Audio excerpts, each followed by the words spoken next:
ትውልድን መግደልም ትውልድን ማዳንም እንችላለን። አባታችንና እናታችን የሚነግሩን ከአይምሯችን የማይጠፋ ነገር አለ። ኑሃሚን ማናት? ትንሽ ታምሜ ነበረ፣ በጣም ከባድ ህመም።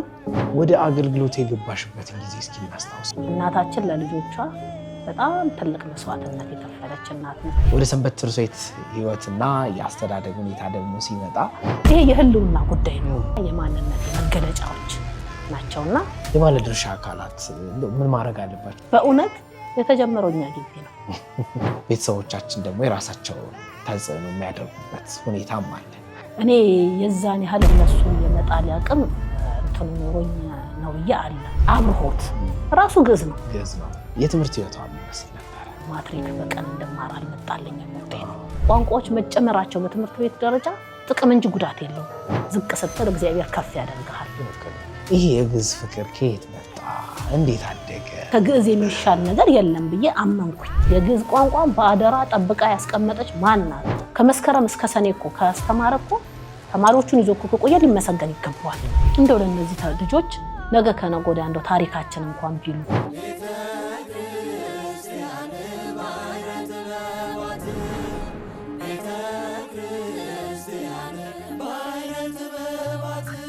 በዛሬው መርሃ ግብራችን እጅግ ማከብራት በስራዎቿ ባገኛት ከእርሷ ጋር ቆይታ ባደርግ ብዬ የምመኛት ትልቅ ሴት እንግዳዬ አድርጌ ይዤላችሁ ቀርቤያለሁ።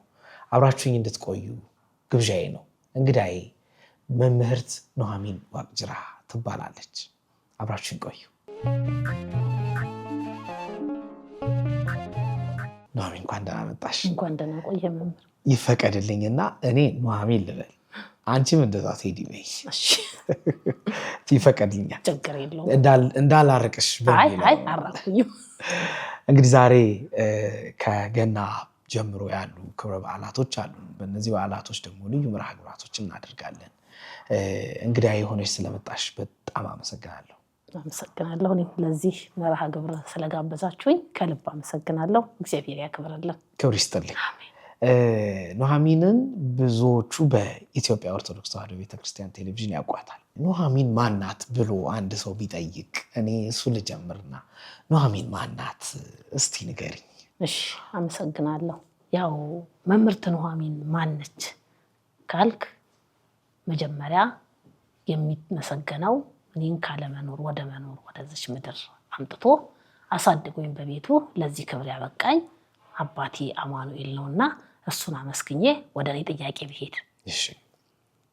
በሰሌዳ ዝንቱ ልብ አምጣነ ለመንክር ተጽፈ ፊደለ አሃዱ ፍቅርከ እንተ ኢኮነ ግዱፈ አማኑኤል ኮናኔ ማእከላተ ወጽንፈ ከመ እንብብ ቅድመ ጉባኤ ነገረ ስጋዌ ከዘልፈ እግዚአብሔር ሀበኒ ጥበበ ወአፈ።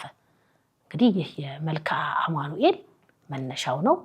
ምስጢሩን ጥበቡን የገለጸልን አምላካችን ቅዱስ አማኑኤል ነውና አሁንም የምንነጋገርበትን ይባርክልን ይቀድስልን ዘንድ በብዙ መርሃ ግብራት ላይ እንግዲህ መነሻዬ አንደበቴም የማንነቴም መገለጫ ስለሆነ መልኩን ነው ያልኩት።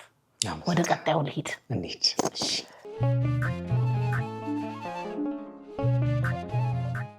ኑሃሚን በኢትዮጵያ ኦርቶዶክስ ተዋሕዶ ቤተክርስቲያን በአዲስ አበባ ሀገረ ስብከት በደብረ ገሊላ ቅዱስ አማኑኤል እግዚአብሔር ምስሌነ ሰንበት ትምህርት ቤት ያደገች የቤተ ክርስቲያን ልጅ ነች።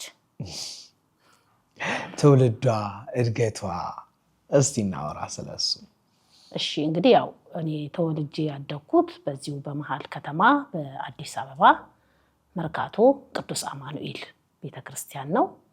ከልጅነቴም ጀምሮ ያደግኩት ክርስትና ከተነሳውበት ጊዜ ጀምሮ በሰንበት ትምህርት ቤት ውስጥ እዛው አድጌ ለክርስትና እንደተሰጠው በዛው አደግኩና ያው ልዩ ቦታ አማኑኤል 08 ቀበሌ ተብሎ የሚጠራው መሳለሚያ አካባቢ ነውና ተወልጄ የሚያደግኩት እዛው ነው።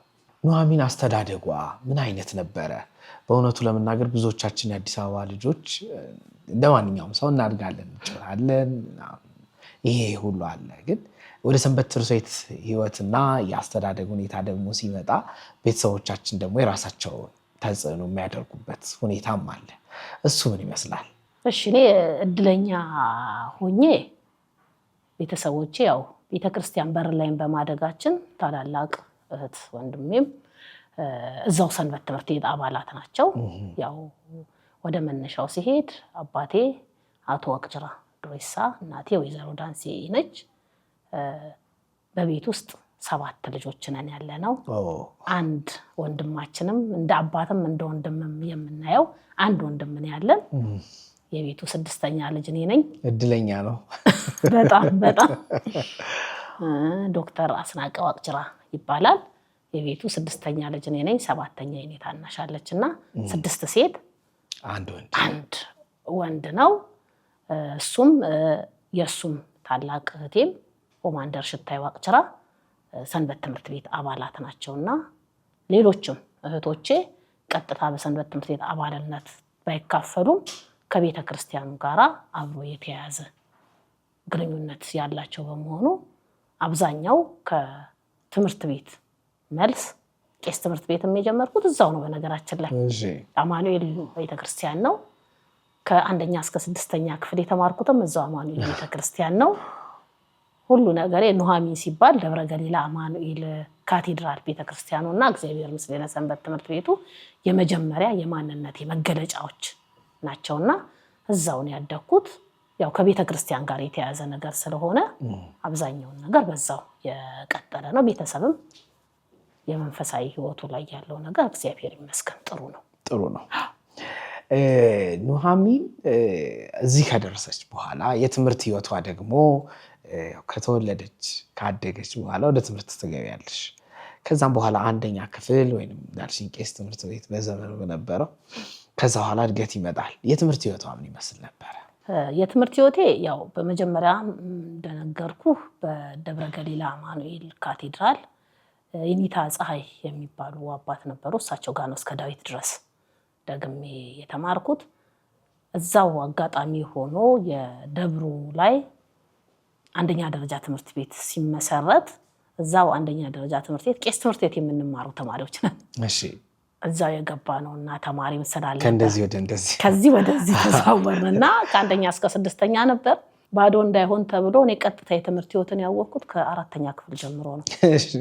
ምክንያቱም በንባብ ነው የተሻለ ንባብ የተሻለ ጽሁፍ ያላቸው ተብሎ ያው አሁን ኬጂ ምናምን የምንለው የለም በሰዓቱ እና 0 ክፍል ከዛ በ6 ወር ላይ ማጠናከሪያ ከዛ 1ኛ ክፍል ከዛ 2ኛ ክፍል 3ኛ እያለን በ2 ዓመት ውስጥ ወደ 4ኛ ክፍል አካባቢ ላይ እንደዛ ነው የደረስነው። ከዛ በኋላ እስከ 6ኛ ክፍል በአጠቃላይ አማኑኤል ነው የተማርኩት። ይሄንን ስማር ያው ወደ ኋላ የምንመለስበት ቢሆንም መነሻ ስለሆነ የግዕዝ ትምህርትን መነሻ ይሳቦታል። እዛው ከ1ኛ ደረጃ ላይ ስማር መምህራችን በረከታቸው ይደርብኝና መጋቢ ምስጢራት ጌዲዮን መኮንን የደብሩ የቅኔ መምህር ነበሩ እና እኛ ጋር የ1ኛ ደረጃ ትምህርት ቤቱን ልጆችን አስተምራለሁ ብለው ግዕዝ ሊያስተምሩን ገቡ። ህይወት ከፍለውብናል። ኑሃሚን ስትነሳ መጋቢ ምስጢር ጌዲዮን መኮንንና ደብረ ገሊላ አማኑኤል ካቴድራል 1ኛ ደረጃው ትምህርት ቤትና ሰንበት ትምህርት ቤቱ የመጀመሪያ ተጠቃሽ ይሆናል። ከዛ ወደ 7ኛ ክፍልም ሳልፍ ከግቢ ውጭ ነው መማር የነበረብን። የካቲት 23 እዛው መሳለሚያ አካባቢ የካቲት 23 ትምህርት ቤት ነው 7ና 8 ነው የተማርኩት። እዛም ስንማር የጠዋት ስንሆን ከሰዓት የቀሳት ስንሆን ጠዋት እየሄደን አሁን የሚያስተምሩን ነበረ። ክረምት ላይ በቋሚነት ነው የምንማረው። ሃይ ስኩል ትምህርትን ደግሞ ከ9ኛ ክፍል ጀምሮ ኮርፌ ኮምፕሬሲቭ ሰዋስወ ብርሃን ቅዱስ ጳውሎስ አካባቢ ያለው 2ኛ ደረጃ ትምህርት ቤት ነው የጨረስኩት። የመጀመሪያ አጋጣሚ ሆኖ የሚገርምህ 2 ዲፕሎማ በ2 ጨረሹ እንዳትለኝ ብሉይ ኪዳንና አዲስ ኪዳንን ብዬ ነው። 2 ዲፕሎማ 2 ዲግሪ 2 ማስተርስ ነው ያለኝ የትምህርት ህይወቴ። ፈቃድ እግዚአብሔር ሆኖ ማለት ነው። የኔ ብርታት ሳይሆን ያው አማኑኤል አብሮህ ካለ ሁሉ ነገር አብሮህ ነው። ትክክል ነው። እና የመጀመሪያ ዲፕሎማዬን በቅድስተ ማርያም ዩኒቨርሲቲ የእንግሊሽ አማሪክ ዲፕሎማዬን የመጀመሪያው ከዓለማዊው ከመንፈሳዊው ነው። የመጀመሪያ ደግሞ መንፈሳዊ ዲፕሎማዬ ቅድስት ሥላሴ ዩኒቨርሲቲ ነው። 2ኛ ዲግሪ ደግሞ ቅድስት ሥላሴ መንፈሳዊ ዩኒቨርሲቲ ነው። ከዛ ደግሞ ዲላ ዩኒቨርሲቲ ሳይኮሎጂ ነው ጨርሰሻል። ወደ ማስተርስ ደግሞ ስገባ ከቅድስት ስላሴ ግዕዝ ከቅድስት ስላሴ በኋላ ከአዲስ አበባ ዩኒቨርሲቲ በፊሎሎጂ ማኑስክሪፕት ስተዲ ላይ እዛ ነው ማስተርሴን ፊሎሎጂ ላይ ያደረኩት። ሁለተኛ ማስተርሴ ደግሞ ወደ ስላሴ ስመለስ ግዕዝ እና ስነ ጽሁፍ በሚለው አሁን ነሐሴ 21 ነው ሁለተኛ ማስተርሴን ያስኩትና የትምህርት ሂደቴ ከብዙ በጥቂቱ ይሄ ነው። እንዴት ነበረ ጊዜዎችን የምትሰጫቸው? አገልግሎት ይኖራል፣ ተጨማሪ እንደዚህ ተደራራቢ ትምህርቶች ሲኖሩ አንዳንድ ሰው ይቸገራል በእውነቱ ለመናገር እና ብዙ ጊዜ ሰውም ሳይማር የሚቀረው የሆነ ስራ የሆነ ነገር እያለ ነው እና እንዴት ነበረ ጊዜዎችን የምትጠቀሚያቸው? በመጀመሪያ ስለ ጊዜ ላይ ሳነሳ ከታች ጀምሮ ያለው ላይ ዲፕሎማዬን እስካጠናቅቅ ዲግሪን እስክጀምር ድረስ በጣም ቤተሰብ አመሰግናለሁ። በተለይ እውነት ለመናገር እናታችን ለልጆቿ በጣም ትልቅ መስዋዕትነት የከፈለች እናት ነች። ምንጊዜም አባታችንና እናታችን የሚነግሩን ከአይምሯችን የማይጠፋ ነገር አለ። እኛ ሀብት ንብረት ኖሮ ለእናንተ ሀብትና ንብረት አናወርሳችሁ፣ የምናወርሳችሁ ትምህርታችሁን ነው ብሎ ትምህርታችንን ጠንክረን እንድንማር መስዋዕትነት ከፍለዋል። በተለይ እናታችን እንደ ሴት ልጅነታችን ነገር ያለው 6 ሴቶች ነን ያለነው። ዝቅተኛ ያልተማረ ሰው ዲግሪ ላይ ነው ያለው እኛ ቤት እና ትልቁ ነገር ምንድነው የሆነው? ስራም አታሰራንም። ከትምህርት ቤት ስንመጣ በር ተዘግቶ እንዲጠብቀን አታደርግም። እና መጣን፣ ከትምህርት ቤት መጣን፣ ምሳችንን በላን። በተለይ እኔ ቀጥታ ደብተሬን ይዤ ከጓደኞቼ ጋር አማኑኤል ነው እዛው አጠናለሁኝ። የሰንበት ትምህርት ቤት አገልግሎት ሲደርስ እዛው አገለግላለሁ። ሰንበት ትምህርት ቤቱ ያው ከበፊትም ጀምሮ ጥሩ የተጠናከረ ቤተ መጻሕፍት ነው ያለው። የተሻሉ ደግሞ መምህራንም ተማሪዎችም ስላሉ እኛ ታላላቆችም ዓለማዊ ትምህርትም ላይ ይደግፉናል። በዛ ነው ያለነውና ቅድስተ ማርያም ዲፕሎማዬን ስማር በነገራችን ላይ የመጀመሪያ ዲፕሎማውን ለመማር አስቤም አልነበረም። ልክ ማትሪክ እንደሞላው ዩኒፎርም ትንሽ ታመሜ ነበረ፣ በጣም ከባድ ህመም። በዛ ምክንያት ያው ማትሪክ በቀን እንድማር አልመጣልኝም ውጤት። በዛ የመጀመሪያ ስራ ነው የጀመርኩት በነገራችን ላይ ከዲፕሎማ በፊት እና ደብረ ገሊላ አማኑኤል ካቴድራል አንደኛ ደረጃ ትምህርት ቤት ላይ መጋቢ ምስጢር ጌዲዮን መኮንን እኔ ልመረቅ ማትሪኬን ልፈተን 1 ዓመት ሲቀረኝ እሳቸው አረፉ። በድንገት ነው ያረፉትና በዛ ምክንያት እሳቸው እያስተማሩን እንዳለ ሰንበት ትምህርት ቤት ኮርስ ላይ ግዕዝ አስተምር ነበረ። በሰንበት ትምህርት ቤት ኮርስ እዛም ትንሽ የተወሰነች ጠንከር ያልኩ ይመስለኝ ነበር፣ ደህና ነኝ እና በዛ ምክንያት እሳቸው ሲያርፉ ቀጣይ ማትሪኬን ስጨርስ በዛ ቦታ ላይ ግዕዝ ተማሪዎችን ለማስተማር መግባት ያለባት እሷ ነች የሚል ጥያቄ ቀረበ። ያንን ያቀረቡት አሁንም አመሰግናቸው መምህራኖቼ ናቸው። ቁጭ ብዬ ያስተማሩኝ መምህራኖቼ ቆሜ ከነሱ ጋር የሥራ ባልደረባቸው እንደሆን ፈለጉ ማለት ነው። ከዛ ተወዳደርኩኝ። 7 መርጌታና እኔን የተወዳደርነው አንደኛ ነው የወጣሁት። ይሄንን ምን ጊዜም በብዙ ሚዲያዎች ላይ ተናግሬዋለሁ። እኔ የዛን ያህል እነሱን የመጣል አቅም እንትኑ ኖሮኝ ነው ብዬ አለም። የተወሰነ ደብሬም ስለሆነ የተወሰነ ነገር የተደረገልኝ እንደሌላ አውቃለሁኝ፣ እነሱም ያውቃሉ። አንደኛ መምህር ብዙ ነገር ከፍለውብናል በሰዓቱ። ሁለተኛ ነገር ደግሞ ፈቃድ እግዚአብሔር ሲሆን ዝቅ ስትል እግዚአብሔር ከፍ ያደርግሃል እና ያንን ቦታ እንዲይዝ አማኑኤል ፈቅዷል ማለት ነው። እዛ ነው የመጀመሪያ ስራም የጀመርኩት ዲፕሎማዬን ከመማሪ በፊት። እዛ እየተማርኩኝ እንዳለ ማርኬቲንግ ማኔጅመንት ነበር ሮያል ኮሌጅ የጀመርኩት ዲፕሎማዬን። አመመኝና ድጋሚ አቋረጥኩ። ከዛ በኋላ ስራውን እየቀጠልኩኝ እንዳለ ሳስበው ሙያ ውስጥ ገብቻለሁ፣ መምህሮኛለሁ። የመምህርነት ሙያ ውስጥ ከገባው ደግሞ ፕሮፌሽናሊዝሙን መያዝ አለብኝ። ወደ ቅድስተ ማርያም ዩኒቨርሲቲ ገባሁኝ። ኮተቤ ነበር ያሰብኩት፣ ያው ራቅ ይላል የሚለውን እዛ ገባሁኝ። እንግሊሽ አማሪክ ዲፕሎማዬን እዛ ሆኜ የተመረኩኝ። ከዛ ወደ ስራ ህይወት እየቀጠልኩኝ ሄድኩኝ። ወደ ስራ ህይወት ላይ ስንገባ ደግሞ ማነሳ ይሆናልና ስራም የጀመርኩት እዛው ነው። ለመጀመሪያ ጊዜ ቁጭ ብዬ በተማርኩበት ወንበር ላይ ቆሜ ያስተማርኩት እዛው ነው። ቁጭ ብዬ ያስተማሩኝ ጓደኞቼ መምህራኖቼ ናቸው። የሥራ ባልደረቦቼም ሆነው ህይወትንም ስራንም ሁሉን ነገር ያስተማሩኝና በዚህ አጋጣሚ በመምህርነትም በሥራ ባልደረብነትም አብሮኝ ስለቆዩት መምህራኖቼ ከልብ ምስጋናዬን አቀርባለሁ። ወደ አገልግሎት የገባሽበትን ጊዜ እስኪ እናስታውስ። አሁን ቀጥታ ከትምህርት ዓለም ጋር ተያይዞ ደግሞ አገልግሎትም አለ። በቤተ መቅደስ ወደ ቤተ ክርስቲያን ደግሞ ገብቶ የቤተ ክርስቲያን አገልግሎት ተሳታፊ መሆንና የአገልግሎቱ አብሮ ደግሞ ማገልገል ደግሞ ይለያያል። ትክክል። እሱ ነገር እንዴት መጣ? ቤተሰብ ያው ማለፋቸው ጥሩ ነው የነሱ፣ ግን አገልግሎት ላይ አንቺ ምንድነው ልብሽን ስቦት እንድትገቢ ያደረገች ነገር? እኔ ወደ ሰንበት ትምህርት ቤት የገባሁት እንዳልኩ ለክርስትና እንደገባሁ ነው የተጣልኩት። እንደዛ ነው የምለው። ምክንያቱም እንደዚሁ ከቄስ ትምህርት ቤት ጀምሮ እየተማርኩ መጣሁኝ። ከዛ በኋላ ወደ አንደኛ ክፍል ስንገባ ያው ወደ ቀጣይ ትምህርት ቤቱ ስንገባ ፕሮጀክት የእርዳታ ትምህርት ቤት ነበር የተጀመረው ግቢ ውስጥ ማለት ነውና እዛ በየሳምንቱ ፕሮግራም ነበረ ቅዳሜ ያን ፕሮግራም የምንካፈለው ከሰንበት ትምህርት ቤት አባላት ጋር ነበረ። እርግጠኛ ሆኜ 5 ዓመት 6 ዓመት ነው ሰንበት ትምህርት ቤት አባል ሆኜ የገባሁት። እሺ። ከዛ ጀምሮ ህፃናት ክፍል ከዛ ማዕከላዊ ክፍል እያለን እየቀጠልን የትምህርት ህይወትክንም አብረን የቀጠልከው። ልክ ወደ ሃይ ስኩል ላይ ስገባ እዛ ግዕዝ ከታች ጀምሮ እየተማርን ስለነበረ የሰንበት ትምህርት ቤት ኮርሰኞችን እንዳስተምር ደግሞ አገልግሎት ተሰጠኝ። ይሄ የሆነበት ምክንያት ምንድነው? 1 ለ5 ተብሎን በትምህርት ቢሮ ምናምን የተጀመረው እኛ ግቢ ነው። በእውነት የጀመሩትም መጋቢ ምስጢራት ጌዲዮን መኮንን ናቸው መምህራችን።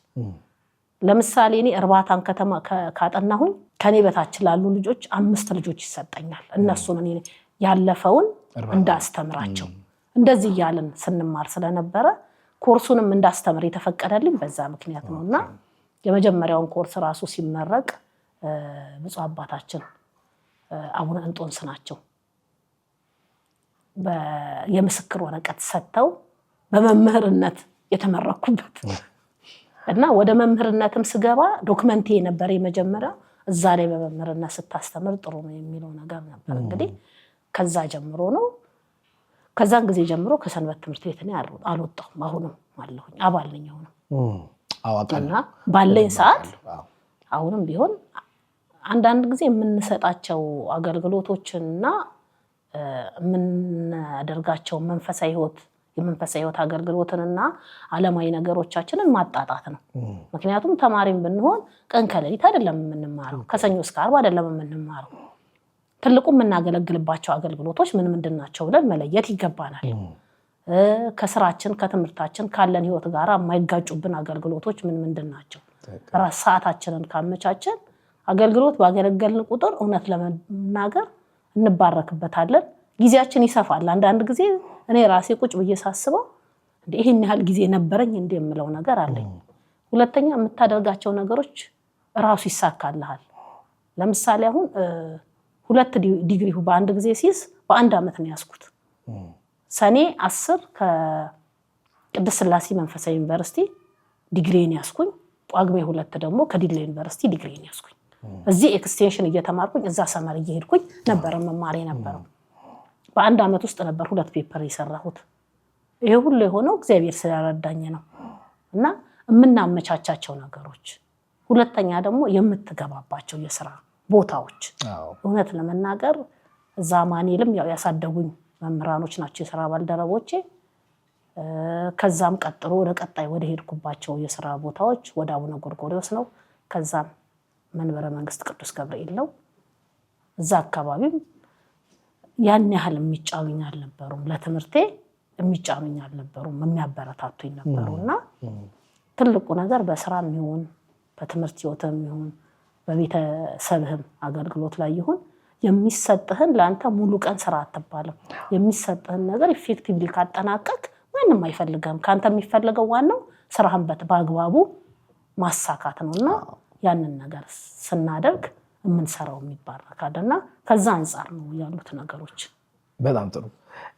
ኑሃሚን የግዕዝ ፍቅር በጣም አለባት።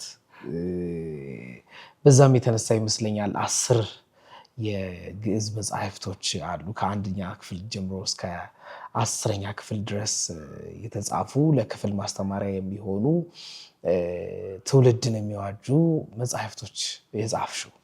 ይሄ የግዕዝ ፍቅር ከየት መጣ? እንዴት አደገ? እስኪ ስለሱ። እንግዲህ የግዕዝ ፍቅር ምንድነው? ጣዕሙ ወታእምሩ ከመሄር እግዚአብሔር ነው። ፍቅሩን ነው። ቀምሳችሁ ወቁ ነው አይደል? ግዕዝን ቀመስኩት። ሳየው ከግዕዝ የሚሻል ነገር የለም ብዬ አመንኩኝ። ከዛ በኋላ ነው ወደ ግዕዝ ትኩረቴን ያደረኩት። አብዛኛው እያጠነጠንኩ ያለሁትም በማስተርሱም ብታይ ዲግሪው ላይም ብታይ ወደ ቴዎሎጂው ራሱ ስገባ ግዕዝን ትኩረት አድርጌ ነው እየገባሁ የነበረውና ያ ነው። ያ ደግሞ አንዳንድ ጊዜ መምህርም ሆኜ አገልግያለሁ። ወደ ስራ ህይወቴ ስገባ እነግርሃለሁና በመምህርነት ህይወት ላይ ትውልድን መግደልም ትውልድን ማዳንም እንችላለን። ትክክል ነው። እና እኔን መምህራኖቼ አድነውኛል ነው የምለው በመንፈሳዊ ትምህርትም። እና አማኑኤል ስማር የቀለም ትምህርቱን ሰንበት ትምህርት ቤት ብዙ ነገሮችን ያወጡ አሉ። ስነ ምግባር መምህራችን የነበረው ቀሲስ ደጀኔ ሽፈራው አሁን ማን ነው አሜሪካ የመጋቢ ስብሐት ምናምን ሆኗል ስሙንቶ። እና ቀሲስ ደጀኔ ሽፈራው ዲያቆን ሆኖ ነው ስነ ምግባር መምህራችን የነበረው። መንፈሳዊ ነገርም በዛ ላይ ነው ውስጣችን ላይ የተተከለው ማለት ነው። ግዕዙ ላይ ደግሞ መምህር ናቸው። እኔ ወደ ግዕዝ መጽሐፍት ስገባ በነገራችን ላይ መጀመሪያ የጻፍኩት ማኅቶተ ጥበብ ዘልሳነ ግዕዝን ነው። ትክክል። የመጀመሪያው እሷ ናት፣ ማኅቶት ናት። ያሳተምኩትም ለእኔ ብዬ አይደለም። በዛን ሰዓት ይህንን ነገር ስጽፍ ግዕዝ መጽሐፍን ጽፌ አሳትሜ ለህዝብ ለማድረስ ብቃቱ አለኝ ብዬ አይደለም። እውነት ለመናገር መምህሬም በጣም ነው የምወዳቸው፣ በጣም ነው የማከብራቸው። ምንም ነገር ክፍያ ሳንከፍላቸው ነው ይህን ያህል መስዋዕትነት የከፈሉልን። ዛሬ በህይወት ኖሮ ደግሞ ቢያዩን በጣም ደስ ይለኝ ነበረ። ሲታመሙም ሲሞቱም ድንገት ነው። ስለዚህ መምህሬን በምንድን ነው ማስታወስ ያለብኝ የሚለው ነገር ነው ማኅቶተ ጥበብ ዘልሳነ ግዕዝን የጻፍኩትና በጣም የሚገርም የመጀመሪያ መጽሐፌ ላይ ጽፌ ግጥም ነው የጻፍኩት። እውን እርሱ ሞቷል መጋቢ ምስጢራት የቅኔው ባለቤት የግዕዙ አባት እኔ ሞት አልልም ለኔ ያለ በህይወት ውስጥ የዘራው ዘር ገና በልጅነት አፍርቶ እያየሁት በቅኔው ማህሌት ብዬ መጀመሪያ ላይ ግጥም ነው የጻፍኩት። ለምንድን ነው የጻፍሽው ብትል ልጅ ስለነበርኩኝ የተቀበሩበትን ቦታ ሁሉ አላውቅም ነበር። በግጥም እንትንላለሁ። ይሄን የመጀመሪያ መጽሐፌን በሳቸው ስም መታሰቢያነቱ ለሳቸው ነው ለመምህሬ ነው። በሳቸው ስም ስለቅ ቤተሰቦቻቸው ያዩና ፎቶአቸውን ደግሞ ይሰጡኛል። ከዛ በኋላ ሁለተኛው እትሜ ላይ እንደሚታተምም እርግጠኛ ነኝ፣ ደግሞ እንደሚሸጥም እርግጠኛ ነኝ። እና ሁለተኛ እትሜ ላይ ፎቶአቸውን አስገባለሁ ብዬ ነበር። እና ግጥሙን አርጌ ጨርሼ የሚገመገሙት ያሉትን ነገሮች ሁሉ ባለቀ ሰዓት አገልግሎትም ትርፋለሁ። ነዳያን አማኑኤል ነዳያን ቁርስ ልናበላ እዛ ሆነን ልጆች ቆዩብንና ዝም ብለን ይሄ ግቢ ውስጥ ያሉ አባቶች ያረፉት ትልልቅ ሊቃውንት አባቶች የሚቀበሩበት ቦታኛ ግቢ ይለያል። እና እሱን ለማየት ዝም ብለን ከልጆች ጋር ስንሄድ ድንገት የመምህርን ፎቶ አየሁኝ። የት ጋር እንደተቀበሩ አላውቅም ነበር። ወዲያው ነው በነጠላዬ ጥብ አድርጌው እንትኑን ፎቶ አነሱልኝና ልጆች እሱን አሳጠቤ የመጀመሪያው ፎቶ ላይ ከሐውልት ላይ የተነሳ ፎቶ ነው ያደረኩት። ከዛ ያው በማህበረ ቅዱሳን ነው የታተመው። እሱ ታተመ። ይመረቅ ሲባል አይ ቀድሞ ገበያ ላይ ይውጣን ያልኩት። ለምን የመምህር ቤተሰቦችን እንደማገኝ እርግጠኛ ነኝ። እና ልጆች እንዳላቸው አውቃለሁ። ባለቤቱም እዚሁ እንደሆነች አውቃለሁ። ስለዚህ ያንን አይተው ዝም አይሉኝም። እንዳልኩትም የካቲት መስከረም ላይ ወጥቶ እስከ የካቲት 30 ድረስ እንዲሸጥ ተደረገ። የካቲት 30 ለምርቃቱ አጋጣሚ የባለቤቴ ሰዓሊ ነው። የእሱ ጓደኛ ደግሞ የመምህር የክርስትና ልጅ ነው። አይተዋወቁም ግን ስለ መምህር ዝም ብሎ እሱ ስለ ግዕዝ ምናምን ሲያወራ የክርስትና አባቴ እኮ አርት ፕሮፌሰርም ናቸው። ጠልሰም አርት ሰሎሞኒክ አርት ፕሮፌሰር ናቸው። በዛ ላይ ሰዓሊም ናቸው። ግዕዝም ያውቃሉ ምናምን ሲል ባለቤቴን እኮ ነው ምንም ያስተማሩት አባት እንደዚህ ናቸው ምናምን። እንደውም አሁን ለሳቸው መታሰቢያ አድርጋ መጽሐፍ አውጥታለች። ማን ይባላሉ? ጌዲዮን። ቀጥታ የመጣበትን ዓላማ ትቶ ከሱ ጋር አብሮ መጣ። ለምን? ጌዲዮን ፎቶውን ለማየት ሲያይ አጋጣሚ እሳቸው ናቸው። ወዲያውኑ መጽሐፉን ወሰደ፣ ለቤተሰቦቻቸው ነገረ። እኔን መጥቶ በሳምንቱ ይዞኝ ሄደ። የመጽሐፍ ምርቃቴ ላይ ቤተሰቦቻቸው ተገኙ እና አሁን የምታየው ፎቶ ከዛ ነው የተሰጠኝ። የመጽሐፍ ምርቃቴ ዕለት እነሱም ተገኝተዋል ማለት ነው ቤተሰቦቻቸው። ከዛ ሁለተኛው እትም እየሄደ ቀጠለ እና ወደ 10ኛ ከ1 እስከ 10 የነበረውን መጽሐፍ ሲሰራ የነበረው ያ ነው መነሻው። እና መጀመሪያ የተጀመረው የአዲስ አበባ የአዲስ ከተማ ክፍለ ከተማ ትምህርት ቢሮ በወቅቱ የነበሩትን በጣም ነው የማመሰግናቸው።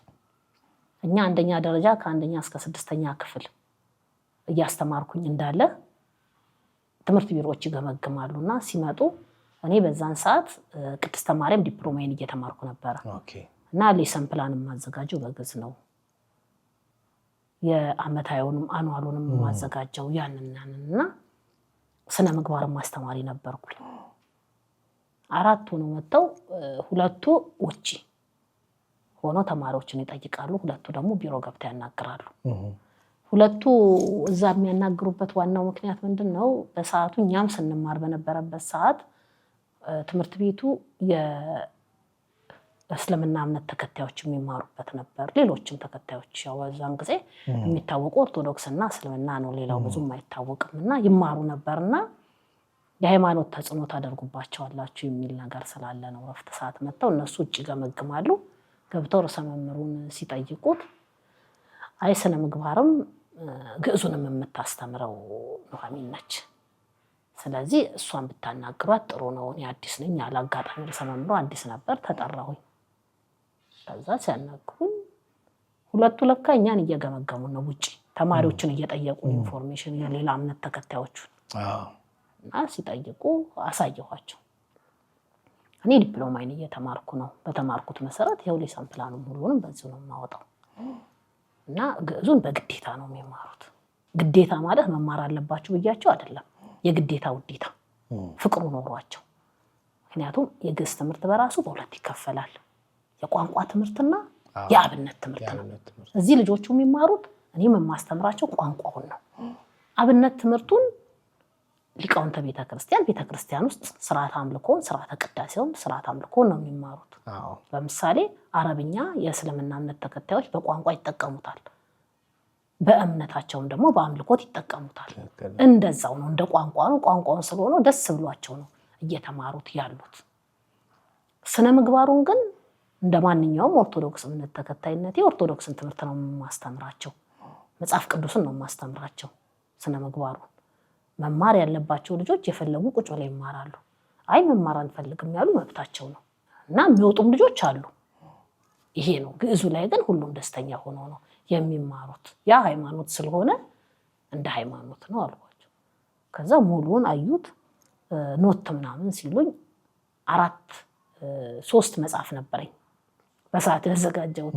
3 መጽሐፍ ስልህ ከ1ኛ እስከ 6ኛ ክፍል ስለነበረ የአንደኛና የሁለተኛን አንድ ላይ በ2 ዓመት ይጨርሳሉ ብዬ 3ኛና 4ኛን 5ኛና 6ኛን ይሄው እነዚህ ነው ማስተምራቸው እና በነገራችን ላይ በጣም ጥሩ ነው። ውጪ ወንድሞች ስላሉኝ እነሱ ይምጡና አብረን እንነጋገራለን አሉ። ከውጭ ያሉት ተጠሩ። ደስ የሚለው እኔ የተናገርኩት ንግግርና ልጆቹ ተማሪዎቹ የሌላ እምነት ተከታዮች የነገሯቸው ቋንቋ አንድ አይነት ነው የሆነው። ስነ ምግባሩን ከፈለጋችሁ ተማሩ፣ ከፈለጋችሁ አትማሩ፣ መጽሐፍ ቅዱስ ነው የምንባለው፣ ግዕዙን ግን ደስተኛ ሆነን ነው የምንማረው ብለው አሉ። እንዲህ አይነት እኮ በቤተ ክርስቲያንም በትምህርት ቢሮም እንዲህ አይነት ነገር እኮ ቢዘጋጅ፣ ተማሪዎችን የሚመጥን በደረጃቸው መጽሐፍ ቢዘጋጅ፣ ማትሪክም ስለሚሰጥ አዲስ አበባ ዩኒቨርሲቲም ትምህርቱ አማርኛ ማይነር ሆኖ ሜጀር ሲሆን ማይነር ሆኖ ግዕዙም ስለሚሰጥ ጥሩ ነበር የሚሆነው። በእንዲህ ደረጃ እኮ ስላልተዘጋጀ ነው ግዕዝ በዓለም አቀፍ ደረጃ በትምህርት ቢሮ ያልጸደቀው ብለው ይህንን ሀሳብ ከአንደኛ እስከ አራተኛን 2002 ድረስ ከአምስተኛ እስከ ስድስተኛን 2003 ላይ ከ6 እስከ 7 እንደዚህ ያልኩ ልክ 2006 ላይ እስከ 10ኛ ክፍል ጨረስኩት። ከዛ የመጀመሪያ ማኅቶተ ጥበብ ታተመ። ከዛ በኋላ ማህበረ ቅዱሳንን ሙሉ ልጆቹ እንዲማሩበት። በነገራችን ላይ ማኅቶተ ጥበብ ሲመረቅ የማህበረ ቅዱሳን አቡነ ጎርጎርዮስ ተማሪዎቼ በግዕዝ ድራማ ሰርተው ደብረ ገሊላ አማኑኤል ካቴድራል መጥተው ከወላጆቻቸው ጋር መጽሐፌን ያስመረቁልኝ እነሱ ናቸውና በጣም ነው ክብር ያለኝ እና በዛ ምክንያት ማህበሩ ይጠቀምበት መጽሐፍቱን ተጠቅሞ በሀገር አቀፍ ደረጃ ከኔ የተሻለ ዩኒየንትንም ስለሆነ ያው ተቋምም ስለሆነ በተቋም ደረጃ በትምህርት ቢሮ ያጸድቀው ብዬ ሰጥቼ ነበር እንዲጠቀምበት። ግን ያ ነገር መሆን አልቻለም። ብዙ ጊዜ ያው ማህበሩ ራሱ መጽሐፍቱን ይጠቀምበታል እንጂ በተለያዩ ክፍለ ሀገራት እየታተሙ እየሄዱ ባህር ዳርም የትም እየተወሰደ ይጠቀሙበታል እንጂ ለሌላው ሀገር አቀፍ መሆን አልቻለም። በዛ ምክንያት ባለፈው 0 ቁጥር የግዕዝ ነች አይደለችም የሚለው ጭቅጭቅ ሲመጣ ተጽፎ ለእጄ ላይ ያለ ስለሆነ ሰጥ ፓተንት ራይቱ የራሴ ነው። ማህበሩ እንዲጠቀምበት ፈቀድኩኝ እንጂ ፓተንት ራይት አልሰጠሁኝም። ያ ደግሞ ውልም አለን ተማሪዎቹ እንዲጠቀሙበት ከማህበሩ ተማሪዎች ውጪም ሌላ ሰው እንዳይጠቀምበት አለ ዲልም ስላለ ግዕዝ 0 እንትን ቁጥር የግዕዝ አለ የለም የሚለው ቋንቋ ላይ ሲመጣ የሆነ ነገር አንተን የሚያነቃሃል ነው። እዚህ ጋር ተማሪዎች ባለመማራቸው ነው ይሄንን ነገር የመጣው አልኩኝ። መጽሐፉን እንደ አዲስ ጀመርኩት፣ ሪቫይዝ አደረኩት። ያው ፈቃደ እግዚአብሔር ሆኖ አንተም እንዳልከው በዓለም አቀፍ ደረጃ ነው ሚዲያም የተሰራበትና 2015 ዓመተ ምህረት ላይ በቅድስት ሥላሴ መንፈሳዊ ዩኒቨርሲቲ ብፁዓን አበው ሊቃነ ጳጳሳት በተገኙበት የትምህርት ባለሙያዎች ሁሉ በተገኙበት ሁሉም ሰው በተገኘበት በሀገር አቀፍ ደረጃ ተመርቆ የአእምሮ ንብረትም 11ዱንም ፓተንት ራይት ሰጥቶ እውቅና የተሰጠበት ነገር ነውና ከዛ ጀምሮ እያደገ የመጣ ነው። ሰፋ ይላል ሀሳቡ። በጣም ድንቅ ነው። የ2015ቱን የመጽሐፍ የምረቃ መርሃ ግብር እንዲሁ በፎቶዎች የተመለከትኳቸው በቪዲዮዎች እንዲሁ አለፍ ብዬ ያየኋቸው አሉና እሱን ሳላነሳ ባልፍ ትልቅ የታሪክ ወቀሳ ይሆንብኛልና እንዴት ነበረ የምርቃቱ ሁኔታ? ምን ይመስል ነበረ? ማለት የዘመናት ልፋት ትውልድ የሚጠቀምበት ደግሞ ነገር ቤተክርስቲያን የምታብብበት የምታፈራበት የኑሃሚንም ደግሞ የብዙ ጊዜያት ህልም ነውና እንዴት ነበረ ያ ጊዜ? በጣም የሚገርምክ መጽሐፉ ሲዘጋጅ 15 ዓመት የሞላው ነው። 2015 ተመረቀ እና በጣም ደስ ይላል። ያው መጽሐፉን በፋይናንሰር ነው የታተመው፣ በዛ ነው እና ብዙ መስዋዕትነት የተከፈለበት ነው ያለው ነገር። ግን ምርቃቱ መርሃ ግብር ላይ በጣም እኔ አልጠበቅኩም እውነት ለመናገር እና ከላይ ስንጀምር ከቅዱስነታቸው ጀምሮ ቅዱስ አባታችን ብፁዕ ቅዱስ አቡነ ማትያስ ቀዳማዊ ፓትርያርክ ከሳቸው ጀምሮ ደጋፊ ነበሩ። ቡራኪያቸውን በሰዓቱ ምርቃቱ ላይ አልተገኙልንም። ሄጄ ቡራኪያቸውን ሁሉ ተቀብያለሁ በፎቶ እንዳየኸው። በረከታቸው ይደርብንና አቡነ አረጋዊ ቴዎሎጂን ማስተማሪ ስለነበሩ ባያመኝ ኖሮ እመጣለሁ ሲሉ ሄጄ ቡራኪያቸውን ተቀብያለሁ። እነ ብፁዕ አቡነ ፊልጶስ አቡነ እንጦንስ እሳቸው ከልጅነት ጀምሮ ደብረ ገሊላ አማኑኤልም ያሳደጉኝ ናቸው። ብፁዓን አበው ሊቃነ ጳጳሳት በአጠቃላይ በቦታው ራሱ ያልተገኙት በጣም ከጠበቅኩት በላይ ደስተኞች ነበሩ። የጠቅላይ ቤተ ክህነት ሰራተኞች ሁሉ ደስተኞች ነበሩ። የሚገርም እንደ አጠቃላይ ሁሉንም ሙሉን ብለን በሀገር አቀፍ ብቻ አይደለም ከሀገር ውጭ ያሉ እንደ ዶይቼ ቬለ ሚዲያዎች ሁሉ ቃለ መጠይቅ ራሱ ጠይቀው ብቻ ትልቅ ሽፋን ነው የሚዲያ ሽፋን ራሱ በጣም ሰፊ ሚዲያ ሽፋን የተሰጠው እና በተለይ የመምህርነትን ተርፍ ያየሁት ደግሞ እዛ ላይ በየፌስቡኩ ላይ ማህበራዊ ድረገጽ ላይ ተማሪዎቼ እዚህ ቦታ ላይ እንደምትደርሽ ይናቅ ነበር መምህርት ምናምን እያሉ የአቡነ ጎርጎርዮስ ተማሪዎች አማኑኤል ሳስተምራቸው የነበሩ ተማሪዎች ሁሉ ያንን ነገር ሲሉ በጣም ነው እንትን ያለኝ ደስ ያለኝ። እና አንዳንድ ጊዜ ስትሰራ የማትጠብቀው ነገር ከሰራ በኋላ የሚመጣ ነው። እና እዚህ ላይም ያው ትልቁን የቅድስት ሥላሴ መንፈሳዊ ዩኒቨርሲቲ ዋና ፕሬዚዳንት ብፁዕ አባታችን አቡነ ፊልጶስ ሙሉ አዳራሹን ሁሉ ፈቅደውልን እዚሁ ነው የነበረው ዝግጅቱ። ደብረ ገሊላ አማኑኤሎች ይለያሉ። ከአስተዳዳሪው ከሰበካ ጉባኤው ጀምረው ብዙ ሽፋኖችን ሸፍነው ሰንበት ትምህርት ቤቱ እንዳሳደጉኝ ዩኒፎርማቸውን ለብሰው መጥተው እና በአጠቃላይ ብዙ ሰዎች የተሳተፉበት እና እውነት ቤተክርስቲያን ልጅ አላት፣ ለካ ልጆች አሏት፣ ለካ ስላልሰራን ነው እንጂ ብንሰራ ደጋፊዎች አሉን፣ ብዙዎች ያበረታቱናል ብለን ያልንበት። ከዛም ደግሞ ወደ ገበያ ከወጣ በኋላ ከአዲስ አበባ ውጭ የሆኑ በየክፍለ ሀገሩ ሐዋሳም ሌሎችም አካባቢ ያሉ ያን መጽሐፉን ወስደው ለተማሪዎች በማዳረስ ከሀገር ውጭም ወደ አሜሪካ ሁሉ እነዚህ ነገሮች ሁሉ ሄደው ትልቅ ነገሮችን ነውና እግዚአብሔር ስሙ የተመሰገነ ይሁን። ምክንያቱም በእኔ በታናሿ ልጅ ይህንን ነገር እንዲሰራ ስለፈቀደ እኔ በጣም ነው የማመሰግነው። በትምህርት ቢሮ ደረጃም ኦልሬዲ ሌጋል እንዲሆን ነው የሄድኩት። ብዙ ርቀት ሄጄበታለሁ እና ጠይቄያለሁኝ። አሁንም እየተከታተልኩ ነው። ፈቃደ እግዚአብሔር ሆኖ የግዕዝ ቋንቋ እንደ አንድ የቋንቋ ሰብጀክት ሀገር አቀፍ እስኪሆን እሄዳለሁ የአቅሜን እና ቀጣይም እያዘጋጇቸው ያሉት መጽሐፍቶች አሉና በጣም ብዙ ነገሮችን ያገኘሁበት ከአይምሮ ንብረት የ2018 የበጎ ሰው ሽልማት በማይገባኝ ቦታ ከነብፁዕ አባታችን አቡነ ኤርምያስ አቡነ በርናባስ በቆሙበት መድረክ ላይ ቆሜ የሜዳሊያ ሽልማት እንድሸለም ያደረገኝ የአድዋ የባህልና የታሪክ ቅርስ አሜሪካ ነው ነዋሪነቱ ዲያቆን ፍሬው በሱ ምክንያት የአይምሮ ንብረት የኢትዮጵያ አይምሮ ንብረት ቀን የ2015 ዓመተ ምህረት የዋንጫ ተሸላሚ የሆንኩበት እና ብዙ ነገሮችን ያገኘሁበት እኔ ከደከምኩት በላይ እግዚአብሔር ብዙ ነገር ያደረገልኝ ነውና እንዲህ ብዬም ሳር በአጠቃላይ በዛ በርቺ ብለው ከጎን የሆነው ጽሁፉን በማረመን በምንም በሁሉ ነገር ብዙ ስለሆኑ ስመጥቀስ በጣም ይከብደኛልና ከልብ አመሰግናለሁ። እንግዲህ አባታችን ቅዱስ አማኑኤል በረከቱን ይስጣቸው ነው የምለውና በጣም ደስ የሚል እግዚአብሔር ስሙ የተመሰገነ ይሁን። ብዙ ነገሮችን እንድሰራ ብርታት የሆኑኝ ስለሆኑ በጣም ደስ የተሰኘሁበት በህይወት ታሪኬም ትልቅ ምዕራፍ የሄድኩበት ብቻ እግዚአብሔር ይመስገን ደስ ብሎኛል። በጣም እንደው ከዚሁ አንውጣና የግዕዝ ትምህርትን ነው ግዕዝን ተገን አድርገን ስለሆነ ያወራን ያለ ነው። የግዕዝ ትምህርት በኢትዮጵያም በዓለምም ሰፍቶ እንዲያብብ እንዲታይ ሁሉም ሰው እንዲጠቀመው ቋንቋነቱ ቢያንስ እንዲያድግ የባለድርሻ አካላት ምን ማድረግ አለባቸው ትያለሽ? በዚሁ አድረስ አድርገሽ ለፊ በመጀመሪያ ደረጃ የግዕዝ ቋንቋ ላይ በጣም መሰራት አለበት።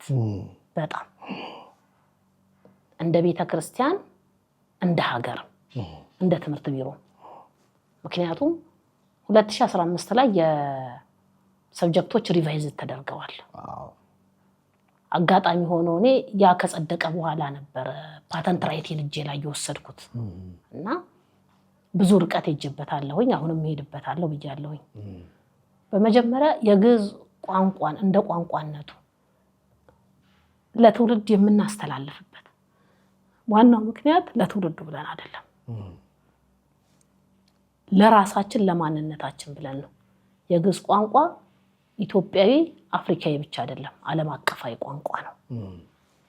የግዕዝ ቋንቋ መነሻው ዛሬ ጀርመን ላይ ከብዙ ነገሮች አንፃር ከመድኃኒትም ኬትም የምንላቸው ነገሮች ጀርመኖች በግዕዝ ቋንቋ ከፍተኛ ደረጃ እስከ ማስተርስ ድረስ ዶክትሬት ድረስ ይሰጣሉ እየተባለ እኛም እየሄድን ልንማር የምንፈልገው አባ ጎርጎርዮስ የተባሉ ኢትዮጵያዊ ምሁር ናቸው ያስተማሯቸው እና የግዕዝ ቋንቋን ማወቃችን በመጀመሪያ ኢትዮጵያዊነትን ማወቅ ነው፣ ታሪክን ማወቅ ነው፣ ባህልን ማወቅ ነው፣ ምስጢርን ማወቅ ነው፣ ትውፊትን ማወቅ ነው፣ ጥበብን ማወቅ ነው። በአጠቃላይ ማንነትን ማወቅ ነው የመጀመሪያው። ይሄንን አምነን ትልቅ ኃላፊነት መወጣት እንዳለብን አምናለሁ ባለድርሻ አካላት። ሁለተኛ የግዕዝ ቋንቋን ያልተማረ ሰው የለም። ፊደል ቆጥረሃል አይደል? ስለዚህ የማንም ፊደል ነው የቆጠርከው። ምክንያቱም 33 ፊደላት አሉ እንላለን። በነገራችን ላይ 7 ናቸው የአማርኛ የምንላቸው። የአማርኛ ስል በነበረው በግዕዝ ፊደላት ላይ ቅጥያ ተደርገው ሰ ላይ ተቀጥሎ እሳቱ ሰለሸ ተቸ ነኘ እያልን 7 ፊደላት ናቸው። 26ቱ የግዕዝ ፊደላቶች ናቸው። ስለዚህ ግዕዝን እየተማርነው ነው። ቀን አቆጣጠራችን የግዕዝ ነው። ዜና፣ ዓመተ ምሕረት፣ ዓመተ ዓለም፣ ቤተ መጻሕፍት፣ አብርሆት ራሱ ግዕዝ ነው። ስለዚህ በዚህ ደረጃ ቋንቋውን እየተጠቀምን ለምንድን ነው ትውልዱ እንዲማረው ማናደርገው? ይሄ የሚመለከታቸው አካላት ሊያዩት የሚገባው ነገር ነው። በሁለተኛ ደረጃ የግዕዝ ቋንቋ ሃይማኖታዊ ቋንቋ ነው እያለን ነው። የግዕዝ ቋንቋ ሃይማኖታዊ ቋንቋ አይደለም። የኢትዮጵያ ኦርቶዶክስ ተዋሕዶ ቤተክርስቲያን የግዕዝ ቋንቋ የአደራ እናት ናት። የኢትዮጵያ ኦርቶዶክስ ተዋሕዶ ቤተክርስቲያን ነች ጠብቃ ዛሬ የግዕዝ ቋንቋን በስርዓተ አምልኮ ጠብቃ ዛሬ እያስተላለፈችልን ያለችው የአደራ እናት ነች እንጂ ቋንቋው የግዕዝ ቋንቋ የቤተክርስቲያኗ የግል ቋንቋ አይደለም፣ የሀገር ቋንቋ ነው። ስርዓተ አምልኮቷን የምትፈጽምበት፣ ቅዳሴዋን፣ ውዳሴዋን፣ ማህሌቷን፣ ሰዓታቷን የምትፈጽምበት ራሱ ስርዓቷን የምትፈጽምበት ነው። ቋንቋው በቋንቋነቱ ግን የሀገር ቋንቋ ነው። ስለዚህ በአደራ የተቀበለችን በአደራ ጠብቃ የያዘችን እናት በስነ ስርዓቱ አደራውን የሚረከብ ትውልድ ሲመጣ ለማስረከብ ፈቃደኛ ነች። በመጀመሪያ አደራውን ጠብቃ በመቆየቷ የኢትዮጵያ ኦርቶዶክስ ተዋሕዶ ቤተክርስቲያን ሊቃውንተ ቤተክርስቲያን አባቶቻችን በግዕዝ ቋንቋ ደረጃ በጣም ሊመሰገኑ ሊከበሩ ይገባል። የግዕዝ ቋንቋን ግን የሃይማኖት ነው ብለን ወደ ጎን ማድረግ አንችልም። ምክንያቱም በአዲስ አበባ ደረጃ እስከ ማስተርስ ድረስ አሁን እስከ ፒኤችዲ ድረስ እየተሰጠበት ነው። ዩኒቨርሲቲ ማን ያስተማረውን ነው ፒኤችዲ የምንሰጥበት? ተቋም እኮ ተዘጋጅቶለታል አይደል እንዴ? አዲስ አበባ ዩኒቨርሲቲ እኮ ራሱን የቻለ ዲፓርትመንት አለው። የግዕዝ ቋንቋ ፊሎሎጂ ተብሎ ተከፍቷል አይደል እንዴ? አንድን ትምህርት የፊዚክስ መምህር ለማውጣት መጀመሪያ የፊዚክስ ተማሪ መኖር አለበት። የፊሎሎጂ የማኑስክሪፕት ገድላትና ድርሳናት ላይ ነው ለማውጣት መጀመሪያ የተማረ ልጅ መሆን አለበት አይደል እንዴ? ከታች ተምሮ ትውልዱ መማር አለበት። ያንን ነው። የአብነት ትምህርት ቤት ራሱን የቻለ ነው። የቋንቋ ትምህርት ቤት ራሱን የቻለ ነው። የአብነት ትምህርት ቤትን አጠናክረን የቤተክርስቲያን የጀርባ አጥንት የምንላቸው የአብነት ተማሪዎችና የአብነት ትምህርት ቤቶችና ሰንበት ትምህርት ቤትን ነው ተተኪ ትውልድ የሚፈራበት። ቋንቋውን ግን እንደ ቋንቋ እንደ ማንኛውም ቋንቋ ኢትዮጵያዊነት መገለጫችን እስከሆነ ድረስ ታሪካችን፣ ባህላችን የነገስታቱ ታሪክ ሁሉ ያለበት ስለሆነ በቤተክርስቲያን ደረጃ የሚመለከታቸው የቤተክርስቲያን አባቶች በግዕዝ ቋንቋ ላይ መሄድ ያለባቸውን ሄድ አለባቸው። በየአጥቢያ አብያተ ክርስቲያናቱ ትምህርት ቤቶች እየተከፈቱ ነው። እንደ ዋና ሰብጀክት ሆኖ የግዕዝ ቋንቋ ሊሰጥ ይገባል። የመጀመሪያው ይሄ ነው። ውዴታ ሳይሆን ግዴታ ነው። ግዴታ መሆን አለበት። ምክንያቱም ቋንቋው ነው። በዓለም አቀፍ ደረጃ በትምህርት ቢሮ ደረጃ ብዙ የተጨመሩ ቋንቋዎች አሉ። ለምሳሌ ኦሮምኛ ቋንቋ ሁሉ ተጨምሯል። በነገራችን ላይ ቋንቋዎች መጨመራቸው በትምህርት ቤት ደረጃ ጥቅም እንጂ ጉዳት የለውም። ብንችል እያንዳንዱ ቋንቋዎቻችንን ብናቀው፣ ኢትዮጵያዊ ቋንቋችንን ብናቀው ጥቅም እንጂ ጉዳት የለውም። ምክንያቱም የቻይና የምን ብለን እኮ የቋንቋ ትምህርት ቤት ከፍተን እየተማርን ነው። አባትን ሳያውቅ አያትን መናፈቅ እንዳይሆንብን የሀገራችንን ቋንቋዎች መማራችን ጥቅም እንጂ ጉዳት የለውም። ግዕዝ ግን ኢትዮጵያዊነታችንን ማወቅ ነው፣ የበለጠ ማንነታችንን ማወቅ ነው እና በትምህርት ቢሮም ደረጃ በደንብ መጽደቅ አለበት፣ በደንብ መታየት አለበት። ትምህርት ቢሮ እኔ ያስገባሁት መጽሐፍቶች አሉ። ያ ነገር መነሻ ነው ሊሆን የሚችለው። ሊቃውንት አሉበት፣ መምህራን አሉበት፣ ተገምግሞ ታይቶ ሌሎች የቤተክርስቲያን መምህራንም አሉ። ያ ሁሉ ነገር ተደርጎ የሚጨመረውም ተጨምሮ የሚቀነሰውም ተቀንሶ በአዲስ መልክ መዘጋጀትም ካለበት ተዘጋጅቶ፣ ምክንያቱም ቤተክርስቲያን ሀገር ሊቃውንትን አላጣችም። ትምህርት ቢሮ ብዙ የግዕዝ ሊቃውንት እንዳሏት እናውቃለን። ያ ነገር ሆኖ ለትውልዱ በስነ ስርዓቱ ኢትዮጵያዊነትን ኢትዮጵያዊ መልኩን ነብር ዥንጉርጉርነቱን ሊቀይር አይችልም ነው አይደለም? ግዕዝን ትተን ኢትዮጵያነትን ማስቀጠል አንችልም። በቃ ይሄንን በደንብ አድርገን አስረግጠነው በግዕዝ ቋንቋችን ላይ በደንብ አድርገን ልንሄድበት ይገባል። በትምህርት ደረጃም ሊሰጠው ይገባል ነው ማምለው። አልሄድንበትም። ቅኔ በቅኔነት የአብነት ትምህርት በአብነት ትምህርትነት ነው እየተሄደበት ያለውና በቋንቋነት ታሪክን ስታይ ነው ዝም ብለህ ሁሉን ነገር ትተህ ቅርሶቻችንን ተው። በነገራችን ላይ እኮ አጠቃላይ እኮ የኢትዮጵያን ታሪክ ለጉብኝት የሚመጡ የውጭ ዜጎች እኮ የኢትዮጵያ ኦርቶዶክስ ተዋሕዶ ቤተክርስቲያን በቅርስነት ጠብቃ ያስቀመጠቻቸውን ታሪኳን፣ ባህሏን፣ ቅርሷን፣ ሐውልቶቿን ለማየት ነው አይደል እንዴ? እነዛ ውስጥ እኮ አንዱ የግዕዝ ቋንቋ ነው፣ ቋንቋችን ነው።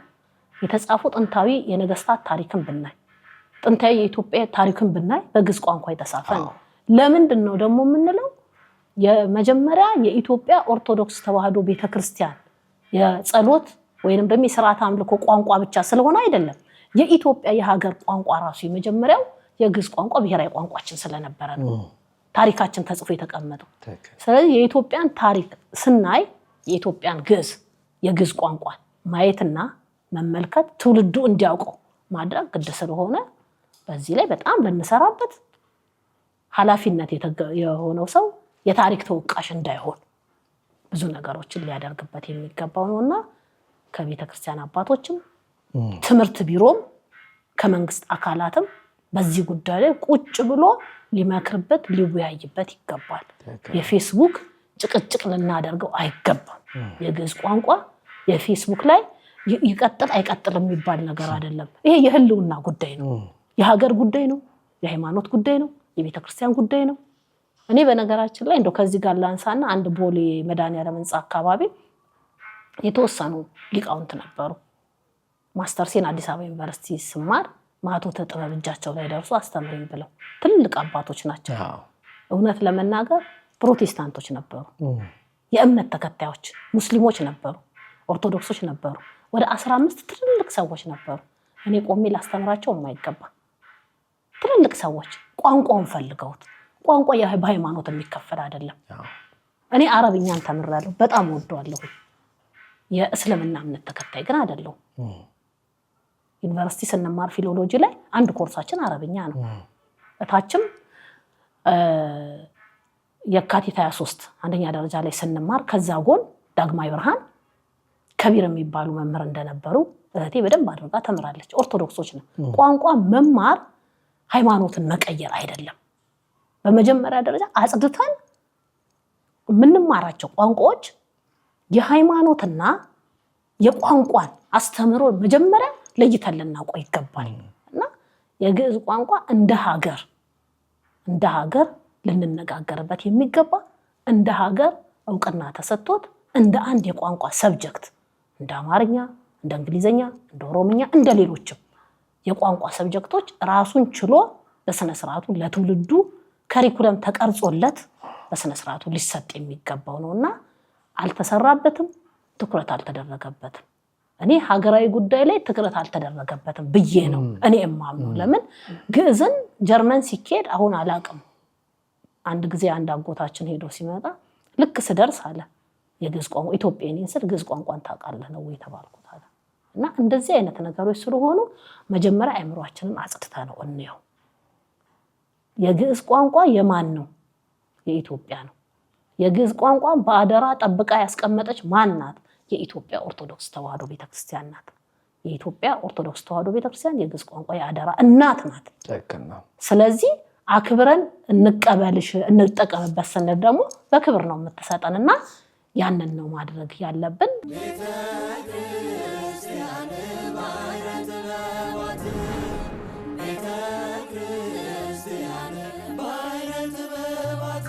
ከዚሁ አንውጣና የግዕዝ ትምህርትን ነው ግዕዝን ተገን አድርገን ስለሆነ እያወራን ያለ ነው።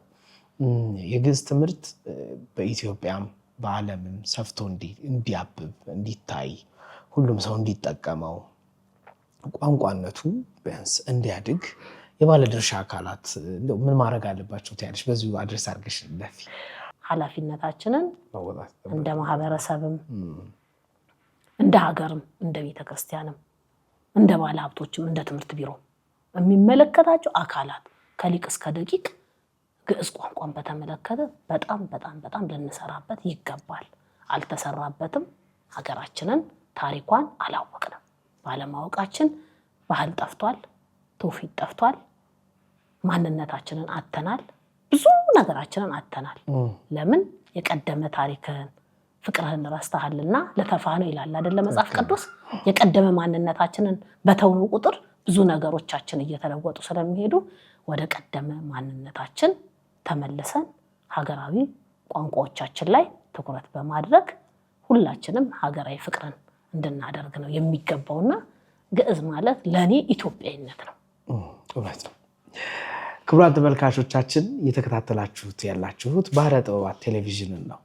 ባህረ ጥበባት ቴሌቪዥን በዋሽንግተን ዲሲ እና አካባቢው የጽርሐ ጽዮን መንፈስ ቅዱስ ቤተክርስቲያንና የምዕራፈ ቅዱሳን ቅድስት አርሴማ ገዳም እየተዘጋጀ የሚቀርብላችሁ ከእንግዳችን ከመምህርት ኑሃሚን ዋቅጅራ ጋር ነው። ቆይታችንን እንደወደዳችሁት በቆይታችንም እንደተሳባችሁ አምናለሁኝ። አሁንም አብራችሁ እንድትቆዩ ግብዣዬ ነው። አብረን እንቆይ። ኑሃሚን፣ ወደ ስራ ዓለም ደግሞ ልምጣና በስራ ዓለም ያሳለፍሽባቸው በርከት ያሉ ቦታዎች አሉና እስቲ የስራ ሁኔታሽ እንዴት ነበረ? በሁለቱ በቅዱስ ገብርኤል እና በጎርጎርዮስ ያሳለፍሽው የመምህርነት ጊዜ እንዴት ነበር? እሺ፣ አመሰግናለሁ። እንግዲህ በስራ ህይወቴ 5 መስሪያ ቤቶችን ረግጫለሁ። የመጀመሪያው ያው ደብረ ገሊላ አማኑኤል ካቴድራል ነው። ሀብዬ ስራን ደሞዝ መቁጠርን በ150 ብር የጀመርኩበት ነው። ከዛ ዲፕሎማዬን እንዲያስኩኝ ወደ አቡነ ጎርጎርዮስ አንደኛና ሁለተኛ ደረጃ ትምህርት ቤት ነው የመጣሁት። ያው እዛ ላይ ብዙ ነገሮችን ሰርቻለሁ። ቅድም እንዳልኩ 3 የነበሩት መጽሐፍቶች ወደ 10 የተለወጡበት ማኅቶተ ጥበብ ዘልሳነ ግዕዝ የሚለው መጽሐፍ ለህትመት የበቃበት ትልቅ ታሪክ የተሰራበት ነው። 3ኛው ያው መንበረ መንግስት ቅዱስ ገብርኤል ነው። አቡነ ጎርጎርዮስ ላይ በነገራችን ላይ ማትሪክ ሁሉ 2 ዓመት አስፈትኛለሁ። ግዕዝን ተፈትነውበታል። እና ብዙ ርቀት የተሄደበት ነው። በጣም ደስ ይላል። ከዛ ቀጥዬ ወደ መንበረ መንግስት ቅዱስ ገብርኤል በርዕሰ መምህርነት ነው የገባሁት። እዛም እንግዲህ እንደ አቡነ ጎርጎርዮስ 10 መጽሐፍ ሰጥቻለሁ። የግዕዝ አይደለም ግን እሱ አጸደ ሕፃናቱ ላይ ስለነበረ በወቅቱ መጽሐፍ አልነበራቸውም። ኮፒ እየተደረገ ነበረ። ልክ ስገባ ሚያዝያ አካባቢ ነው እዛ የገባሁትና ማኅቶትን ካስመረኩ በኋላ 2007 መግቢያ ላይ ፎቶ ቢሮ ውስጥ ተለጥፎ አየሁ። ምንድነው ስር የተማሪዎች የተመረቁት መጽሔት የለም። የመጀመሪያ ስራዬን መምህራኑን ሰብስቤ በጣም አመሰግናቸዋለሁ። ጥሩ መምህራን ነበሩ እና ቁጭ አድርጌ እንግዲህ ሁላችንም ፊደል የቆጠርን ልጆች ነን። እንደው ለእነዚህ ልጆች ነገ ከነገ ወዲያ እንደው ታሪካችን እንኳን ቢሉ ገብርኤል ተምረናል ማለታቸው አይቀርም። እንደው መጽሔት ለምን አናዘጋጅላቸው? አይ 10 ዓመት እኮ ነው ትምህርት ቤቱ መጽሔት የለውም እንዲህ ነው የምናደርገው አሉ። እኔ አሁን ስለ 10 ዓመት አይደለም የምናገረው፣ ዛሬ እኛ ስላለንበት ምን አስቀምጠን እንሂድ። እኔ በጽሁፉም ባሉት ነገሮች ሁሉ እኔ እረዳችኋለሁ። እናንተ አንድ ነገር ብቻ ቃል ግቡልኝ፣ እምላችሁን ሁሉ እሺ በሉኝ። እኔ በሚሄደው ፍጥነት እንሂድ። ምክንያቱም ጎርጎርዮስ ላይ ብዙ ነገሮችን ተምሬበት የመጣው ነው። ትልልቅ ሰዎች የነበሩበት ቦታ ነው።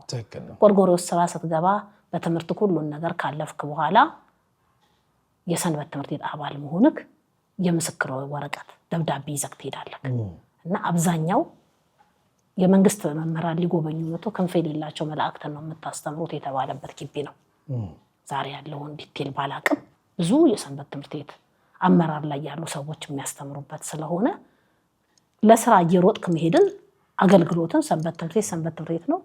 ማህበረ ቅዱሳን አቡነ ጎርጎርዮስ ደግሞ ያው በለው እንደዛ ነው የምንሄደው። እንደ ስራ ቦታ ስለማናየው ያንን አለን። እነሱም ይሻሉ ያለውን ነገር አረግና ሚያዝያ ላይ ገብቼ ሰኔ ላይ ለመጀመሪያ ጊዜ በመንበረ መንግስት ቅዱስ ገብርኤል ቤተክርስቲያን ታሪክ ለመጀመሪያ ጊዜ አጸደ ሕፃናቱ በመጽሔት ተመረቁ። ከዛ ልጆቹ ያላቸውን ትጋት አየሁ። እስከ ምሽቱ 3 ሰዓት እያመሸን ነበረ ኤዲት ስናረግ ፎቶ ቤት እየሄድን ፎቶ እንግዲህ ተማሪን ፎቶ አስበው ስትገመግም 3 ክፍል ነበረ ዩኬጂ ተመራቂዎች ቢያንስ 100 ምናምን ተማሪዎች ነበሩ።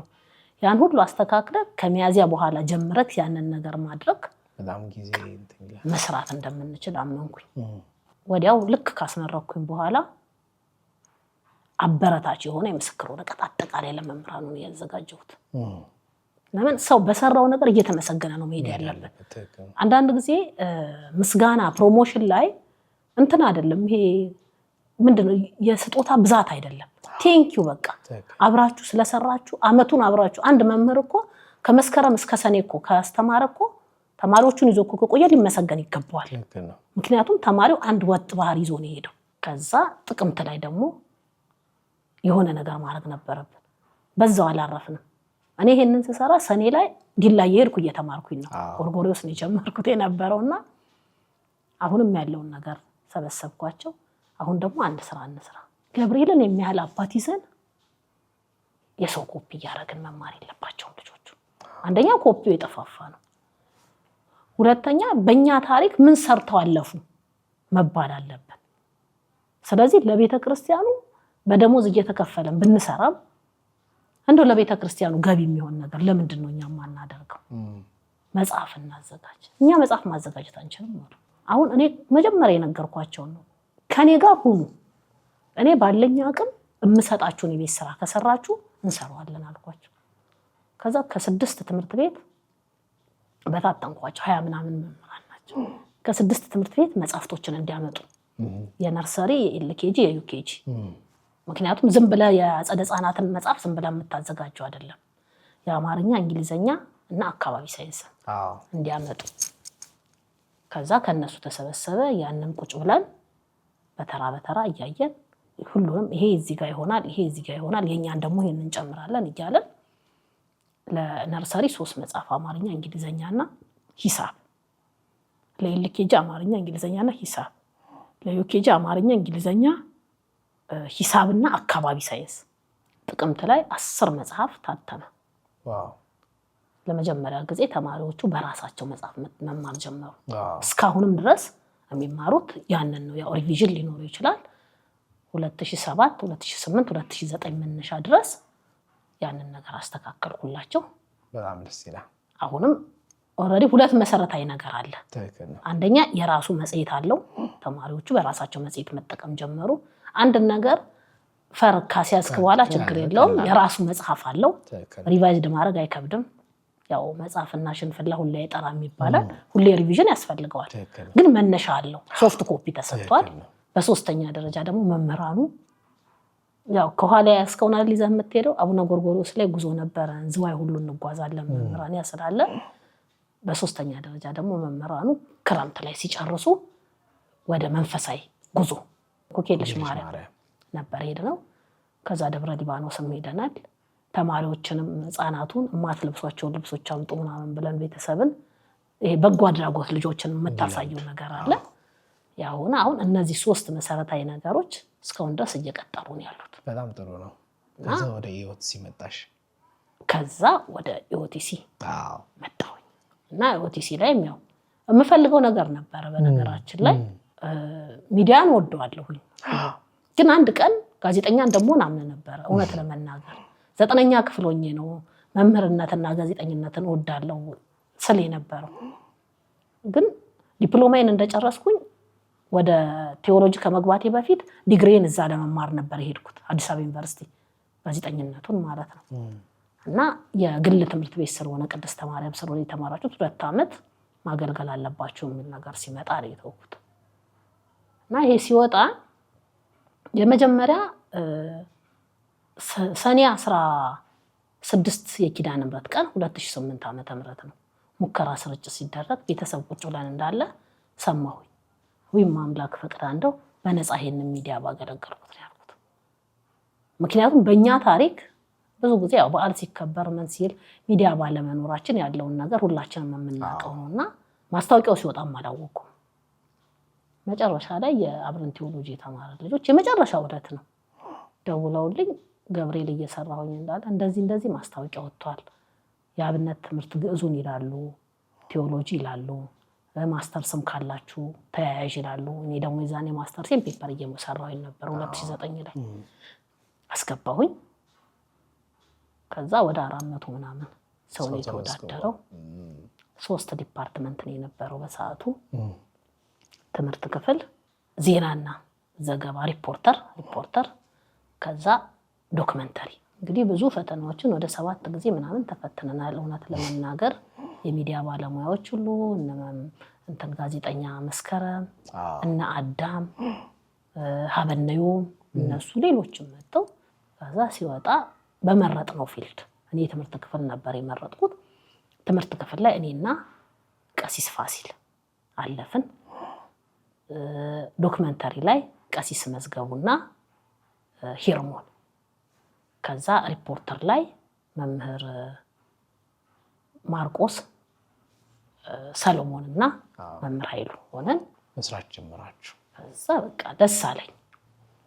ከዛ በኋላ እና ሀበኔውም እና አዳም በተለይ ሀበኔውም ህይወት ከፍሎብናል።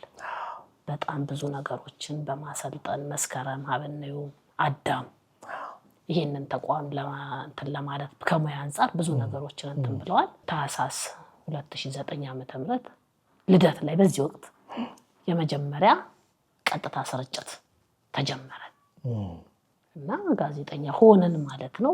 ከዛ ሁሉንም መርሃ ግብር ይዘን ምክንያቱም ትንሽ ሰዎች ነን። ለምሳሌ እኔ ብሉይ ኪዳን አዲስ ኪዳኑን ሰራ ነበረ ሰንበት ትምህርት ቤት ላይ ግዕዙን ራሱ እስከ ጎንደር ሄደን ክብረ ቅዱሳኑ ላይ ሁሉም በቃ እየደረብን እግዚአብሔር ይመስገን በጣም ጥሩ ስራ በፍቅር የሰራው ነው። እዛው ላይ ሆኜ ደግሞ ለባይ አካዳሚ ላይ ደግሞ ያው ግዕዙን ስለምወደው በለባይ አካዳሚ ኢንተርናሽናል አካዳሚ ደግሞ እዛ ደግሞ ግዕዝ በፓርታይ ማስተምርላቸው ነበርና በጣም ደስ የሚል የሥራ ውጤት ነው። በዓለማዊም አንድ ቦታ ነው የሰራሁት እውነቱን ለመናገር ለባይ አካዳሚና ዳግማይ ብርሃን 8ኛን ክፍል አዘጋጅቼላቸዋለሁ። የዲላ የመሄዴ ታሪክ እሱ ነው። እዛ 6 ወር አስተምሬላቸው ሚኒስትሪ 8ኛን አዘጋጅቼላቸው ፈቃደ እግዚአብሔር ሆኖ በአማርኛ ከፍተኛ ውጤት አመጣ ለመጀመሪያ ጊዜ ከክፍለ ከተማው። በዛ ምክንያት የ2 ዓመት የሥራ አገልግሎት እንዳላቸው ሰዎች የምስጋና ወረቀት ተሰጥቶኝ የትምህርት እድሉ ተፈቀደልኝ። ዲላ ሄድኩት በዛ በመንግስት እና እግዚአብሔር ይመስገን የሥራ ህይወቴ ከብዙ በጥቂቱ ከረጅም ባጭሩ አሁን ደግሞ ወደ ጠቅላይ ቤተ ክህነት እዛው ነው እኮ ከኢኦቲሲ ወደ ኢኦቲሲ ነው። እዛው ላይ ሙያው የሚያው ነው። አሁን ደግሞ ያው የጠቅላይ ቤተ ክህነትን አገልግሎት ታውቋለህ። እዛ አንድ ግቢ ውስጥ ስትሆን ሽፍት እያደረክ የምትሰራቸው ስራዎች አሉና እዛ ወደ አሁን የጠቅላይ ቤተ ክህነት መንበረ ፓትርያርክ ጠቅላይ ቤተ ክህነት ስብከተ ወንጌልና ሐዋርያዊ ተልእኮ መምሪያ የሚዲያው ክፍል ኃላፊ በመሆን ያው በዓለም አቀፍ ደረጃ የሚተላለፈው የኢቢኤስ ቴሌቪዥንን ላይ 1 ሰዓት ተሰጥቶ እያስተላለፈ ያለ መርሃ ግብር ነው። የስብከትና የትምህርት መርሃ ግብር ላይ ነው የሚያስተላልፈው። እሱ ላይ ደግሞ አሁን በኃላፊነት እየሰራሁ እገኛለሁ። እስካሁን እዚህ ላይ ነኝ። ቀጣዩን መድኃኒዓለም ያውቃል። ወደ ትዳር ህይወት ልምጣ። ኑሃሚን ከስራ ጎን ከመጽሐፍ ጎን ከማስተማር ጎን ደግሞ ትልቅ የትዳር ህይወት አላት። ባሏም ደግሞ በርከት ያሉ ዕደ ጥበቦችን የሚሰራ ሰዓሊ ነው። ዓለም አቀፍ ታዋቂ ሰዓሊ ነው። ከኢትዮጵያ ኦርቶዶክስ ተዋሕዶ ቤተክርስቲያን አንደኛው የዘረፍሽው መልሷለሁ ነውና እንዴት ነው እስቲ ስለ ትዳር ትነግራለህ? በእኔ ህይወት ላይ ቤተሰብ እንግዲህ ከቤተሰብ ኃላፊነት ከወጣው በኋላ ትልቁን ሚና ያለው ባለቤቴ ነው። በጣም አከብረዋለሁ። ሰዓሊ ያደፍርስ ገለቱ ነው። እንደው ኑሃሚን ስሰማ እኔ ያንቺ ፍላጎት የነበረው የምንኩስና ህይወት ነበር። በልጅነትሽም እሱን ነበረ በጣም ትኩረት ሰጥተሽ ብዙ መጽሐፍትን ስታነቢ ነበር። እንዴት ወደ ትዳሩ? ያው ሳያስባል እግዚአብሔር ይፈጽማል። እውነት ነው። እኔ በልጅነቴ ያው ያሳደጉኝ የሰንበት ትምህርት ቤት ልጆችና ቤተሰቦች ያውቃሉ። በጣም ታማሚ ነበርኩኝ በጣም እና ኦልሬዲ ምንኩስናው በምንኩስና ህይወት ውስጥ ብኖር የበለጠ ከእግዚአብሔር ጋር እሆናለሁ የሚለውን ነገር ነው የማስበው። በዛን ሰዓት ያው መጽሐፍትን ልጆች ሆነን ስናነብ መጽሐፈ ምንኩስናን በደንብ አንብቤዋለሁኝ። ያው ማንበብና መረዳት ራሱን የቻለ ሆኖ የእድሜ ጋፕ ሊኖር ይችላልና ፊልክስዮስ፣ መንፈሳዊ አረጋይና ማር ይስሐቅ ሶስቱ መጽሐፍትን እዛው ሰንበት ትምህርት ቤት ላይብራሪያችን ትምህርት የላጠና ሁሉ ስገባ ቀድሜ እነሱን ነበር የማነበውና በዛ የአባቶች የእናቶች ህይወት ደስ ይለኛል። በተለይም ደግሞ ሲያመኝም ከጸበል እና በልጅነት ወደ ስጋው ደሙ ከመቅረብ ውጪ ብዙም ሕክምናም ብዙም እንትን አይደለም ነበር። ብሄድም ሕክምና ለምድነው ነገር አልነበረም እና ከዛ አንጻር ነበር ያንን ያልካለሁት። አንድ ከልጅነት ጀምሮ ያሳደገን ሰንበት ትምህርት ቤት ብዙ መስዋዕትነትን የከፈለ ወንድማችን መጋቢ ሃይማኖት ታዬ በእኔም ህመም ላይ ብዙ መስዋዕትነት ከፍሏልና ልክ ዲፕሎማዬን እንደተመረኩኝ ሄድኩኝና አናገርኩት። ለምን የመጨረሻ ዲፕሎማዬን የጨረስኩኝ ጊዜ መጨረሻ ፈተና ለተራሱ መንገድ ላይ ታመሜ ነበርና ሐምሌ 27 ጳጉሜ 3 ነው የተመረኩት። ሐምሌ 27 እንዲህ ታመሜ እንዲህ ብዬ ስለው ተፈተንሽ አልተፈተንሽም ማለት ተፈተኛለሁ። በቃ ዛሬ ዲያብሎስን ድል ነስተሽዋል ብሎ 2 ሻማ ገዝቶ አንዱን አማኑኤል አብረው የመድኃኔዓለም ስለሆነ አንዱን ደግሞ ቤት ሄደሽ ነገ ለአማኑኤል ታበረዋለሽ ብሎኛልና ሁሉን ነገር ስለሚያውቅ ቀጥታ ሄድኩኝ። እዛም አማኑኤልም ርዕሰ መምህሬ ነበረ። ስነግረው አልከለክልሽም፣ ግን እግዚአብሔር የፈቀደውን ያደርግ። ቤተክርስቲያን የተማረ መነኩሴ ትፈልጋለች። አንቺ ዝም ብለሽ በትምህርትሽን ተማሪ፣ አገልግሎትሽን እያገለገልሽ ትምህርትሽን ተማሪ። ስለዚህ የፈቀደውን እግዚአብሔር ይፍቀዳል። ከዛ ጊዜ ጀምሮ ቀጥታ አገልግሎቴ ላይ ወደ ምን ጀመርኩኝ? የበለጠ አገልግሎቴ ከሰንበት ትምህርት ቤት አገልግሎት በተጨማሪ ወደ ነዳያን አገልግሎት ደግሞ ያው ነዳያንን እንዲህ ሲሉ ይላል መነኮሳት መጽሐፈ መነኮሳት። በቃ እየሄድኩኝ ነው። ከዛ ቴዎሎጂ ገባሁኝ። ቴዎሎጂ እየተማርኩኝ እንዳለ ያው ሊመነኩስ ወደ ቴዎሎጂ ገባሁ። ገጠመኝና ፈቃደ እግዚአብሔር ሆኖ ካሁን ባለቤቴ ከሳሊ አደፍርስ ገለቱ ጋራ ፈቃደ እግዚአብሔር ሆኖ ባደኩበት ደብር በስርዓተ ተክሊል ተጋባን። እሱንም ስንጋባ እጅ መንሻም አሰጥቼው ነው። ፎቶውን አይተዋል። የአማኑኤልን ስዕል መጀመሪያ ነው ያልኩት። የቤተሰብ እጅ መንሻ የቤተሰብ ነው። እኔን አሳድጎ እዚህ ያደረሰኝ አማኑኤል ነው። ለአማኑኤል መጀመሪያ ከሰጠክ እውቀት ስጦታ መስጠት አለብክ። እስከ ዋዜማው ድረስ ሲሰራው የነበረው ነው እሱ ስዕል። የአማኑኤልን ስዕል የሰርጋችን ለታ ለአማኑኤልም እጅ መንሻ ሰጥተን ሲወስደኝ እጅ መንሻ ሰጥቶ ነው እና እጅ መንሻ ሰጥተን ስናገለግልበት በተለይ ሳገለግልበት የነበረው ነዳያንም ደግሞ እንደ ቤተሰብ ነበር። እነሱም ደግሞ ነገ አግብታ ሄደች ሲባል ይከፋቸዋል። እኛን ሳታስበን ይላሉ። ድግስ ደግሞ አዳራሽ ውስጥ ደግሞ ደግሰክ አንተ እዛ ላይ ተሞሸረ ነው የምትቀመጠው። ነዳያንን አንተ በምታከብራቸው ልክ የሚያስተናግድልህም ማስተናጋጅ አይኖርም። ስለዚህ ለነዳያኑም ራሱን የቻለ ዝግጅት ተዘጋጅቶ በነገራችን ላይ ከስርዓተ ቁርባኑ በኋላ ቀጥታ ወደ ሰርጋችን ሰንበት ትምህርት ቤት አዳራሽ አልገባንም። ቀጥታ ወደ ነዳያን አገልግሎት የገባነው። እንዳየኸው እነሱ ጋር ገብተን ከነሱ ምርቃታቸውን የእናቶችን የአባቶችን ምርቃት ተቀብዬ ለነሱ ቁርስ መርሃ ግብሩን አስተናግደን ያው አወቁ ማለት ነው። በጠፋባቸው እንኳን ያውቃሉ።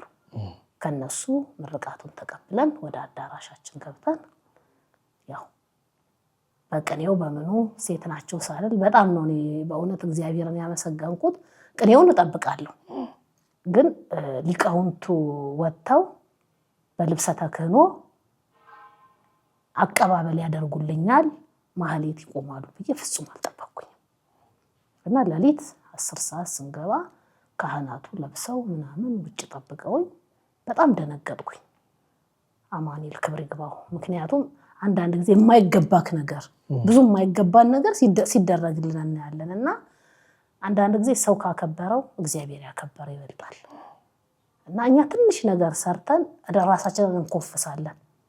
እግዚአብሔር ግን የወደቁትን የሚያነሳ ነውና የማይገባንን ሁሉ ያደረጋለን ነውና እኔ ስለ አማኑኤል ሳነሳ ብዙ ነገሮች በቃ የአምላክነቱ እንዳለ ሆኖ ባደክበት ቦታ ላይ ላንተ የማይገቡ ነገሮች ሁሉ የተደረጉበት ቦታ ነውና እዛ ትምህርቱም ሁሉ ነገር ሆኖ እግዚአብሔር ይመስገን አሁን ወደ አገልግሎታችን እሱም ወደ ስዕሉ እኔም ወደ ጽሁፌ እዚህ ጋር ደርሰናልና ያለው ነገር የጋብቻ ህይወት ይሄ ነው። አንዳንዴ አንተ ካሰብኩ ሽምግልና ላይ ነው በነገራችን ላይ እሱን የሚያወቁት ሽምግልና ላይ ስንቀመጥ ሽማግሌዎቹ ሲቀመጡ የሱም በኩል የተቀመጡት ይመነኩሳል ብለን ነው የምንጠብቀው አሉ። እኔም እንግዲህ ያው ልንመነኩስ ገባን ማለት ነው። ጥሩ ነው። በትዳር ዓለም መመነን ትዳር ራሱ ያው እና አብርሃም አለ አይደለ? ትክክል ነው። አዎ ትዳሩ ጽናቱ ሚስጥ ነው የሚባለው። በጣም እንደው ወደ መጨረሻው ጥያቄ ልለፍ። ሴትነት አለ፣ ትዳር አለ፣ የስራ ዓለም አገልግሎት አለ። ብዙ የምታስቢያቸው የምታቀጃቸው አሉ። በሴት አገልጋይ ብዙ ዓመታት በሴት አገልግሎት የምናውቀው ቴሌቪዥን ላይ ኑሐሚን ዋቅጅራ ሲባል ነው። ብዙዎች ይሄንን ስም ለምደውታል፣ ያውቁታል። እኔም ጓደኞቼን ወደ አማኑኤል ብቅ እላለሁ ያልነገርኩሽ ምስጢር ጓደኞች አሉኝ። ኑሐሚን ዋቅጅራ ይላሉ፣ ሌሎችም ይጠሯቸው አሉ። በእርግጥ ይሄ ሴትነት ከአገልግሎት የሚገድብ አይደለምና ይህን ያክል መጽሐፍቶችን እንድታሳትሚ በዚህ ያክል ደረጃ በዚህ ያክል ማዕረግ እንድትቀመጪ ሴትነትሽ አላገደሽም እና ለሴቶች አገልጋይ እህቶቻችን እንደው ምን ልትነግሪያቸው ትወጃለሽ? እንበል እሱ። እሺ አመሰግናለሁ። ጥሩ ጥያቄ ነው። በመጀመሪያ እኔ ከይቅርታ ጋራ ሴትነቴን ከጾታዬ ውጪ ሴት ነኝ ብዬ አላስብም። ጾታዬ ስላሴ ሰጡኝ ነው፣ አሜን ብዬ ነው የምቀበለው። ከዛ ውጪ እንደ ማንኛውም እንደ ወንድሞቻችን እንደ አባቶቻችን ሙሉ አካል ያለንን ሴትነት ላይ የተወሰነ የቤት የልጆች የአስተዳደግ የኃላፊነት ጫና ሊኖር ይችላል። ይሄ ሁላችንም የምናውቀው ነው። ግን ሁሉንም ነገር በፕሮግራም ነው ልናደርግ የሚገባው። ያ ፕሮግራም ግን ጋብቻ ላይ ሲመጣ አይደለም። ምክንያቱም እኔ ይሄንን ነገር ያዳበርኩት ብዬ የማስበው ሰንበት ትምህርት ቤት ላይ ነው። ሰንበት ትምህርት ቤት በአመራር ደረጃ 9 ዓመት አገልግያለሁ። ከዛ ውጭም በቅርብ ርቀት አራኩኝም። አሁንም እያገለገልኩ ነው ቤተክርስቲያኑ በልማት ኮሚቴነት። አሁን ትልቁ ነገር የምናገለግልባቸውንና ለቤታችን የምናስፈልግባቸውን ነገሮች የተፈቀደልን ነገር መጀመሪያ ለኔ ሳይገባኝ ተፈቅዶልኛል ብለን አምነን መቀበል አለብን።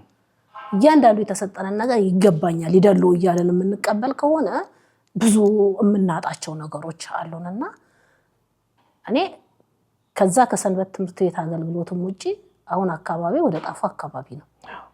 በሰበካ ጉባኤ በመጥምቀ መለኮት ቅዱስ ዮሐንስ ቤተክርስቲያን ለ3 ዓመት አገልግያለሁ። አሁንም ገዋሳ አቡነ ገብረ መንፈስ ቅዱስ ላይ ህንፃ ቤተክርስቲያኑን እንትን ብሎ አስመራቂ ኮሚቴ ላይ እያገለገልኩኝ ነው። ገና ቤተክርስቲያኑ አልተጠናቀቀም።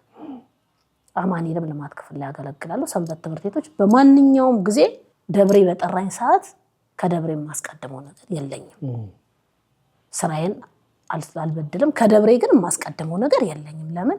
ለኔ ለማንነቴ እዚህ ጋር ለመድረሴ መሰረቴ ደብሬና ሰንበት ትምህርት ቤቴ ነው። በቃ ይሄንን ነገር አምነን ከተቀበልን ጊዜያችንን ማመቻቸት ነው። ሁለተኛ ቤተሰብ ጋር ያለ ኃላፊነትን ስታይ እኔ እውነት ለመናገር ከልጅነት ከሚለው ነግሬሃለሁ።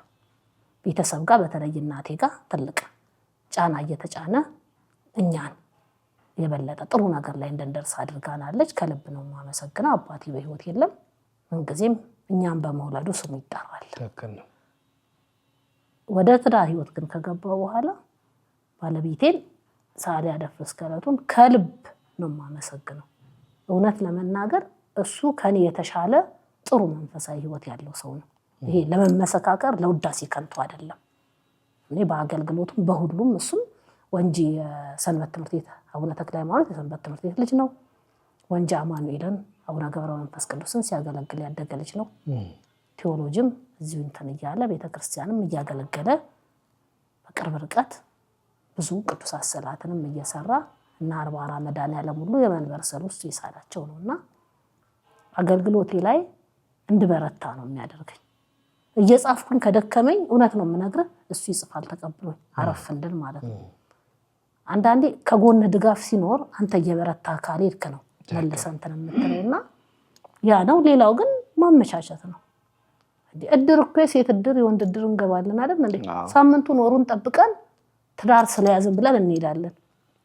የቤተክርስቲያን አገልግሎትስ እንደ አይነት ስሜት ለምን አይኖረንም? ማህበራዊ ህይወታችን ላይ ነገ ብንታመም ብንሞት ዝክር ብንቀር ምናምን እንላለን። ቤተክርስቲያን አገልግሎታችንስ በመጀመሪያ አምነን እንቀበለው። ሳይገባኝ ተመርጫለሁ እንበል የመጀመሪያው። በሁለተኛ በማገልገሌ የማገኘው በረከት አለኝ። በሶስተኛ ደረጃ እኛ በማገልገላችን ሰዎችን ወደ አገልግሎት እንስበለን። በእኛ እኮ የሚሳቡ እኮ አሉ እኮ ብዙ ሰዎች እኮ ይመጣሉ እውነት ለመናገርና እኛ ሰንበት ትምህርት ቤት መዝሙር እኮ ዩኒፎርም ለብሰን ስንዘምር እኮ ዩኒፎርሙን አይተው የመጡ የሰንበት ትምህርት ቤት አባላት አሉ። አሁን ቤተክርስቲያንን የተለየ ያደረሱ ያሉ ማለት ነው። እና እኛ ቴዎሎጂ እኮ ተምረው እኮ ስናይ ነው እኛ የሚመጣ ነው። ማናችንም እኮ ከመሬት ተነስተን የመጣን ነገሮች አይደለም። የሆነ የምናየው መልካም ነገር ሊኖረን ይገባል፣ አርአያ የሚሆን ነገርና እኛም ብዙ ባንሆን እንኳን በትንሹ በአገልግሎት ራሳችንም ተባርከን ቤታችንም እንዲባረክ። በነገራችን ላይ ቤተክርስቲያንን ባገለገልክ ቁጥር ቤትክ ይባረካል እንጂ አይጎልብህም። እና ከዛ አንፃር በመጀመሪያ ሴትነት የሚለውን እኔ ከይቅርታ ጋር ነው ይሄንን መርሃ ግብር ለሚከታተሉም ሰዎች በጣም ይቅርታ የምጠይቀው። በሴትነቴ ደከምኩ፣ በሴትነቴ እንዲሆንኩኝ ራሱን የቻለ ተጽዕኖ አለው። ይሄ ምንም የሚታወቅ ነገር ነው። ሴት ነኝ ገብቼ ክህነት ውስጥ ላገልግል አይደለም። የሚገባኝን ነገር አውቃለሁ። ሁላችንም የሚገባንን ነገር እናውቃለን። ለሚገባን ነገር ግን ይሄ ነገር አንቺ ማገልገል ስለምትችይ አገልጊ ከተባልኩኝ ግን ለዚህ ነገር ከተመረጥኩኝ ከተፈቀደልኝ የአቅሜን ልስራ ብዬ መቀበል አለብኝና ጊዜያችንን ማመቻቸት አለብን። ለልጆችም ለቤተሰብም ለሁሉም የምንሰጠውን ጊዜ ቢያንስ በሳምንት አንድ ቀን ለቤተክርስቲያን አገልግሎት ብንል 2-3 ቦታ እናገለግልበታለን ያችን አንድ ቀንና ከዛ አንፃር ነው ይሄ ነው የምለው። ጊዜያችን ይባርክልን ነው። ሌላ ምን እንላለን?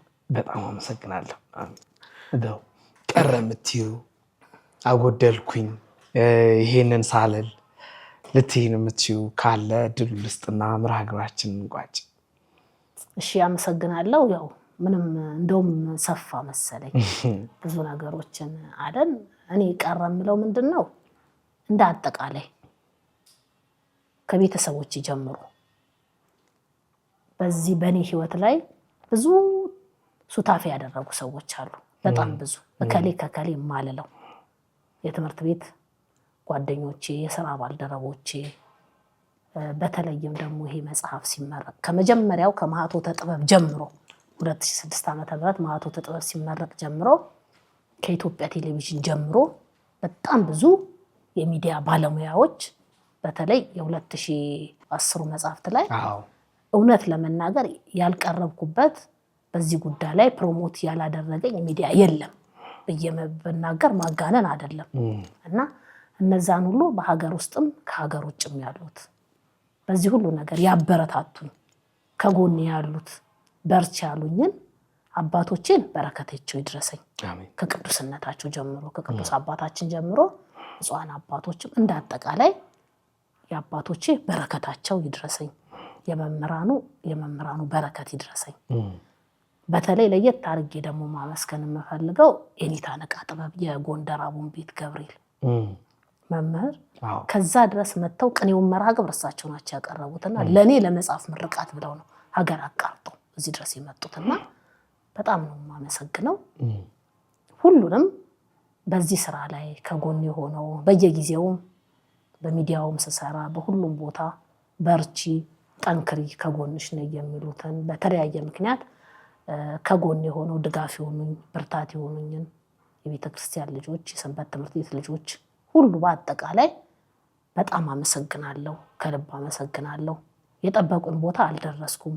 እውነት ለመናገር ባለፈው 2015 ላይ ሳስመርቅ የ11 እና 12ን የአጸደ ህጻናቱን አዘጋጅቼ አቀርባለሁ ብዬ ነበር። በዚሁ አጋጣሚ ሳላቀርቡ ቀርቻ አይደለም አዘጋጅቻለሁ። አሁን ካለው ከህትመቱ ምናምን አንፃር ነው ወደ ኋላ የተሳበው።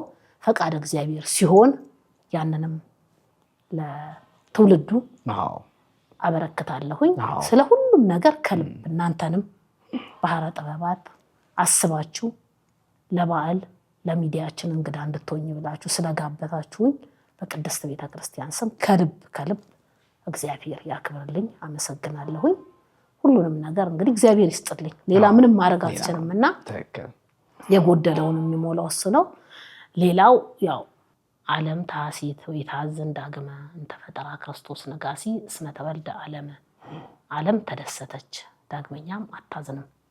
የፈጠራት ንጉሥ ክርስቶስ ከዓለም ተወልዷልና ዓለም ተደሰተች ዳግመኛም አታዝንም ይላል ቅኔው እንደ አቅማችን እና ይህ የጌታ መወለድ የደስታችን ዘመን ነውና ዓለምም ሰውና መላእክትም በአንድ ላይ የዘመሩበት በዓል እንደመሆኑ መጠን እግዚአብሔር አምላክ ይህንን በዓል የሰላም የፍቅር አድርጎልን በተለይም ደግሞ በሀገርም በቤተ ክርስቲያንም ያሉ ፈተናዎች አልፈው በዓለም ላይ ያለን ሁሉ የምንደሰትበት በዓል እንዲሆንልን ለመላው የኢትዮጵያ ኦርቶዶክስ ተዋሕዶ ቤተክርስቲያን እምነት ተከታዮች በሀገር ውስጥና በሀገር ውጭ ላሉት ሁሉ በዓሉ የሰላም የፍቅር የአንድነት የበረከት የእርቀ ሰላም ያደርግልን እያልኩኝ በእኔ ሕይወት ላይ በማንኛውም አቅጣጫ ከልጅነት ጀምሮ አስተዋጽኦ ላደረጉ ለቤተሰቦችም ለመምህራኖችም ለሰንበት ትምህርት ቤት ልጆችም በአጠቃላይ ለሁሉ በየደረጃው በመምህርነትም በእኔ ሕይወት ውስጥ ፓርቲሲፔት ላደረጉና ለመጽሐፍ ምርቃቱም ትልቅ አስተዋጽኦ ላደረጉ ከቅዱስነታቸው ጀምሮ የቅዱስነታቸውና የብፁዓን አባቶችን ረድኤት በረከታቸው ይድረሰኝ እያልኩኝ ሁሉንም ከልብ አመሰግናለሁ። ክብር ያድለልን። እናንተ ሳይገባኝ ትልቅ ቦታ ላይ እንድደርስ ገፋፍታችሁኛል፣ አበርትታችሁኛል። ትልቅ ቦታ ላይ እንድደርስ ሁላችሁም በጸሎታችሁ አስቡኝ። አምላከ ቅዱሳን ይርዳን። መልካም በዓል ይሆንላችሁ። ባህረ ጥበብ ከልብ አመሰግናለሁ። ከልብ እግዚአብሔር ያክብርልን። አገልግሎታችሁን ያስፋላችሁ፣ ይባርካችሁ። መልካም በዓል ይሁንላችሁ። አሜን አሜን። ለእኔም ጊዜሽን ሰውተሽ ከብዙ ጊዜያቶች ብዙ ከምትሰሪበት ጊዜያቶችሽ ይህንን ብዙ ጊዜ ነው የሰጠሽኝና እዚህ ድረስ መጥተሽ ይህንን የመሰለ ቆይታ እንዳደርግ ስለፈቀድሽልኝ ስላከበርሽኝ እግዚአብሔር ያክብርልኝ። በጣም አመሰግናለሁ። እግዚአብሔር ይስጥልን። ክቡራን ተመልካቾቻችን ስትከታተሉት የነበረው ባህረ ጥበባት ቴሌቪዥንን ነበረ።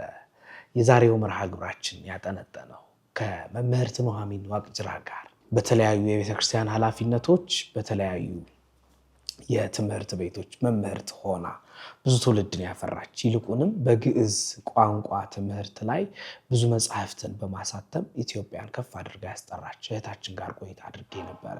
ቆይታዬ እንደወደዳችሁት ከልብ አምናለሁኝ። መርሃ ግብሩን በማዘጋጀትና በመምራት አብሬያችሁ የነበርኩት እኔ ዶክተር ቴዎድሮስ ለገሰ ነበርኩኝ። እስከ መርሃ ግብራችን ፍጻሜ ድረስ አብራችሁ እንድትቆዩ ግብዣዬ ነው። መርሃ ግብራችንን ያልተከታተላችሁ ሰዎች በዩቲዩብ ቻናላችን ታገኙታላችሁ። ዩቲዩባችንን ላይክ፣ ሼር እና ሰብስክራይብ በማድረግ እንድትደግፉን ደግሞ እንጠይቃለን። መልካም ቆይታ ይሁንላችሁ።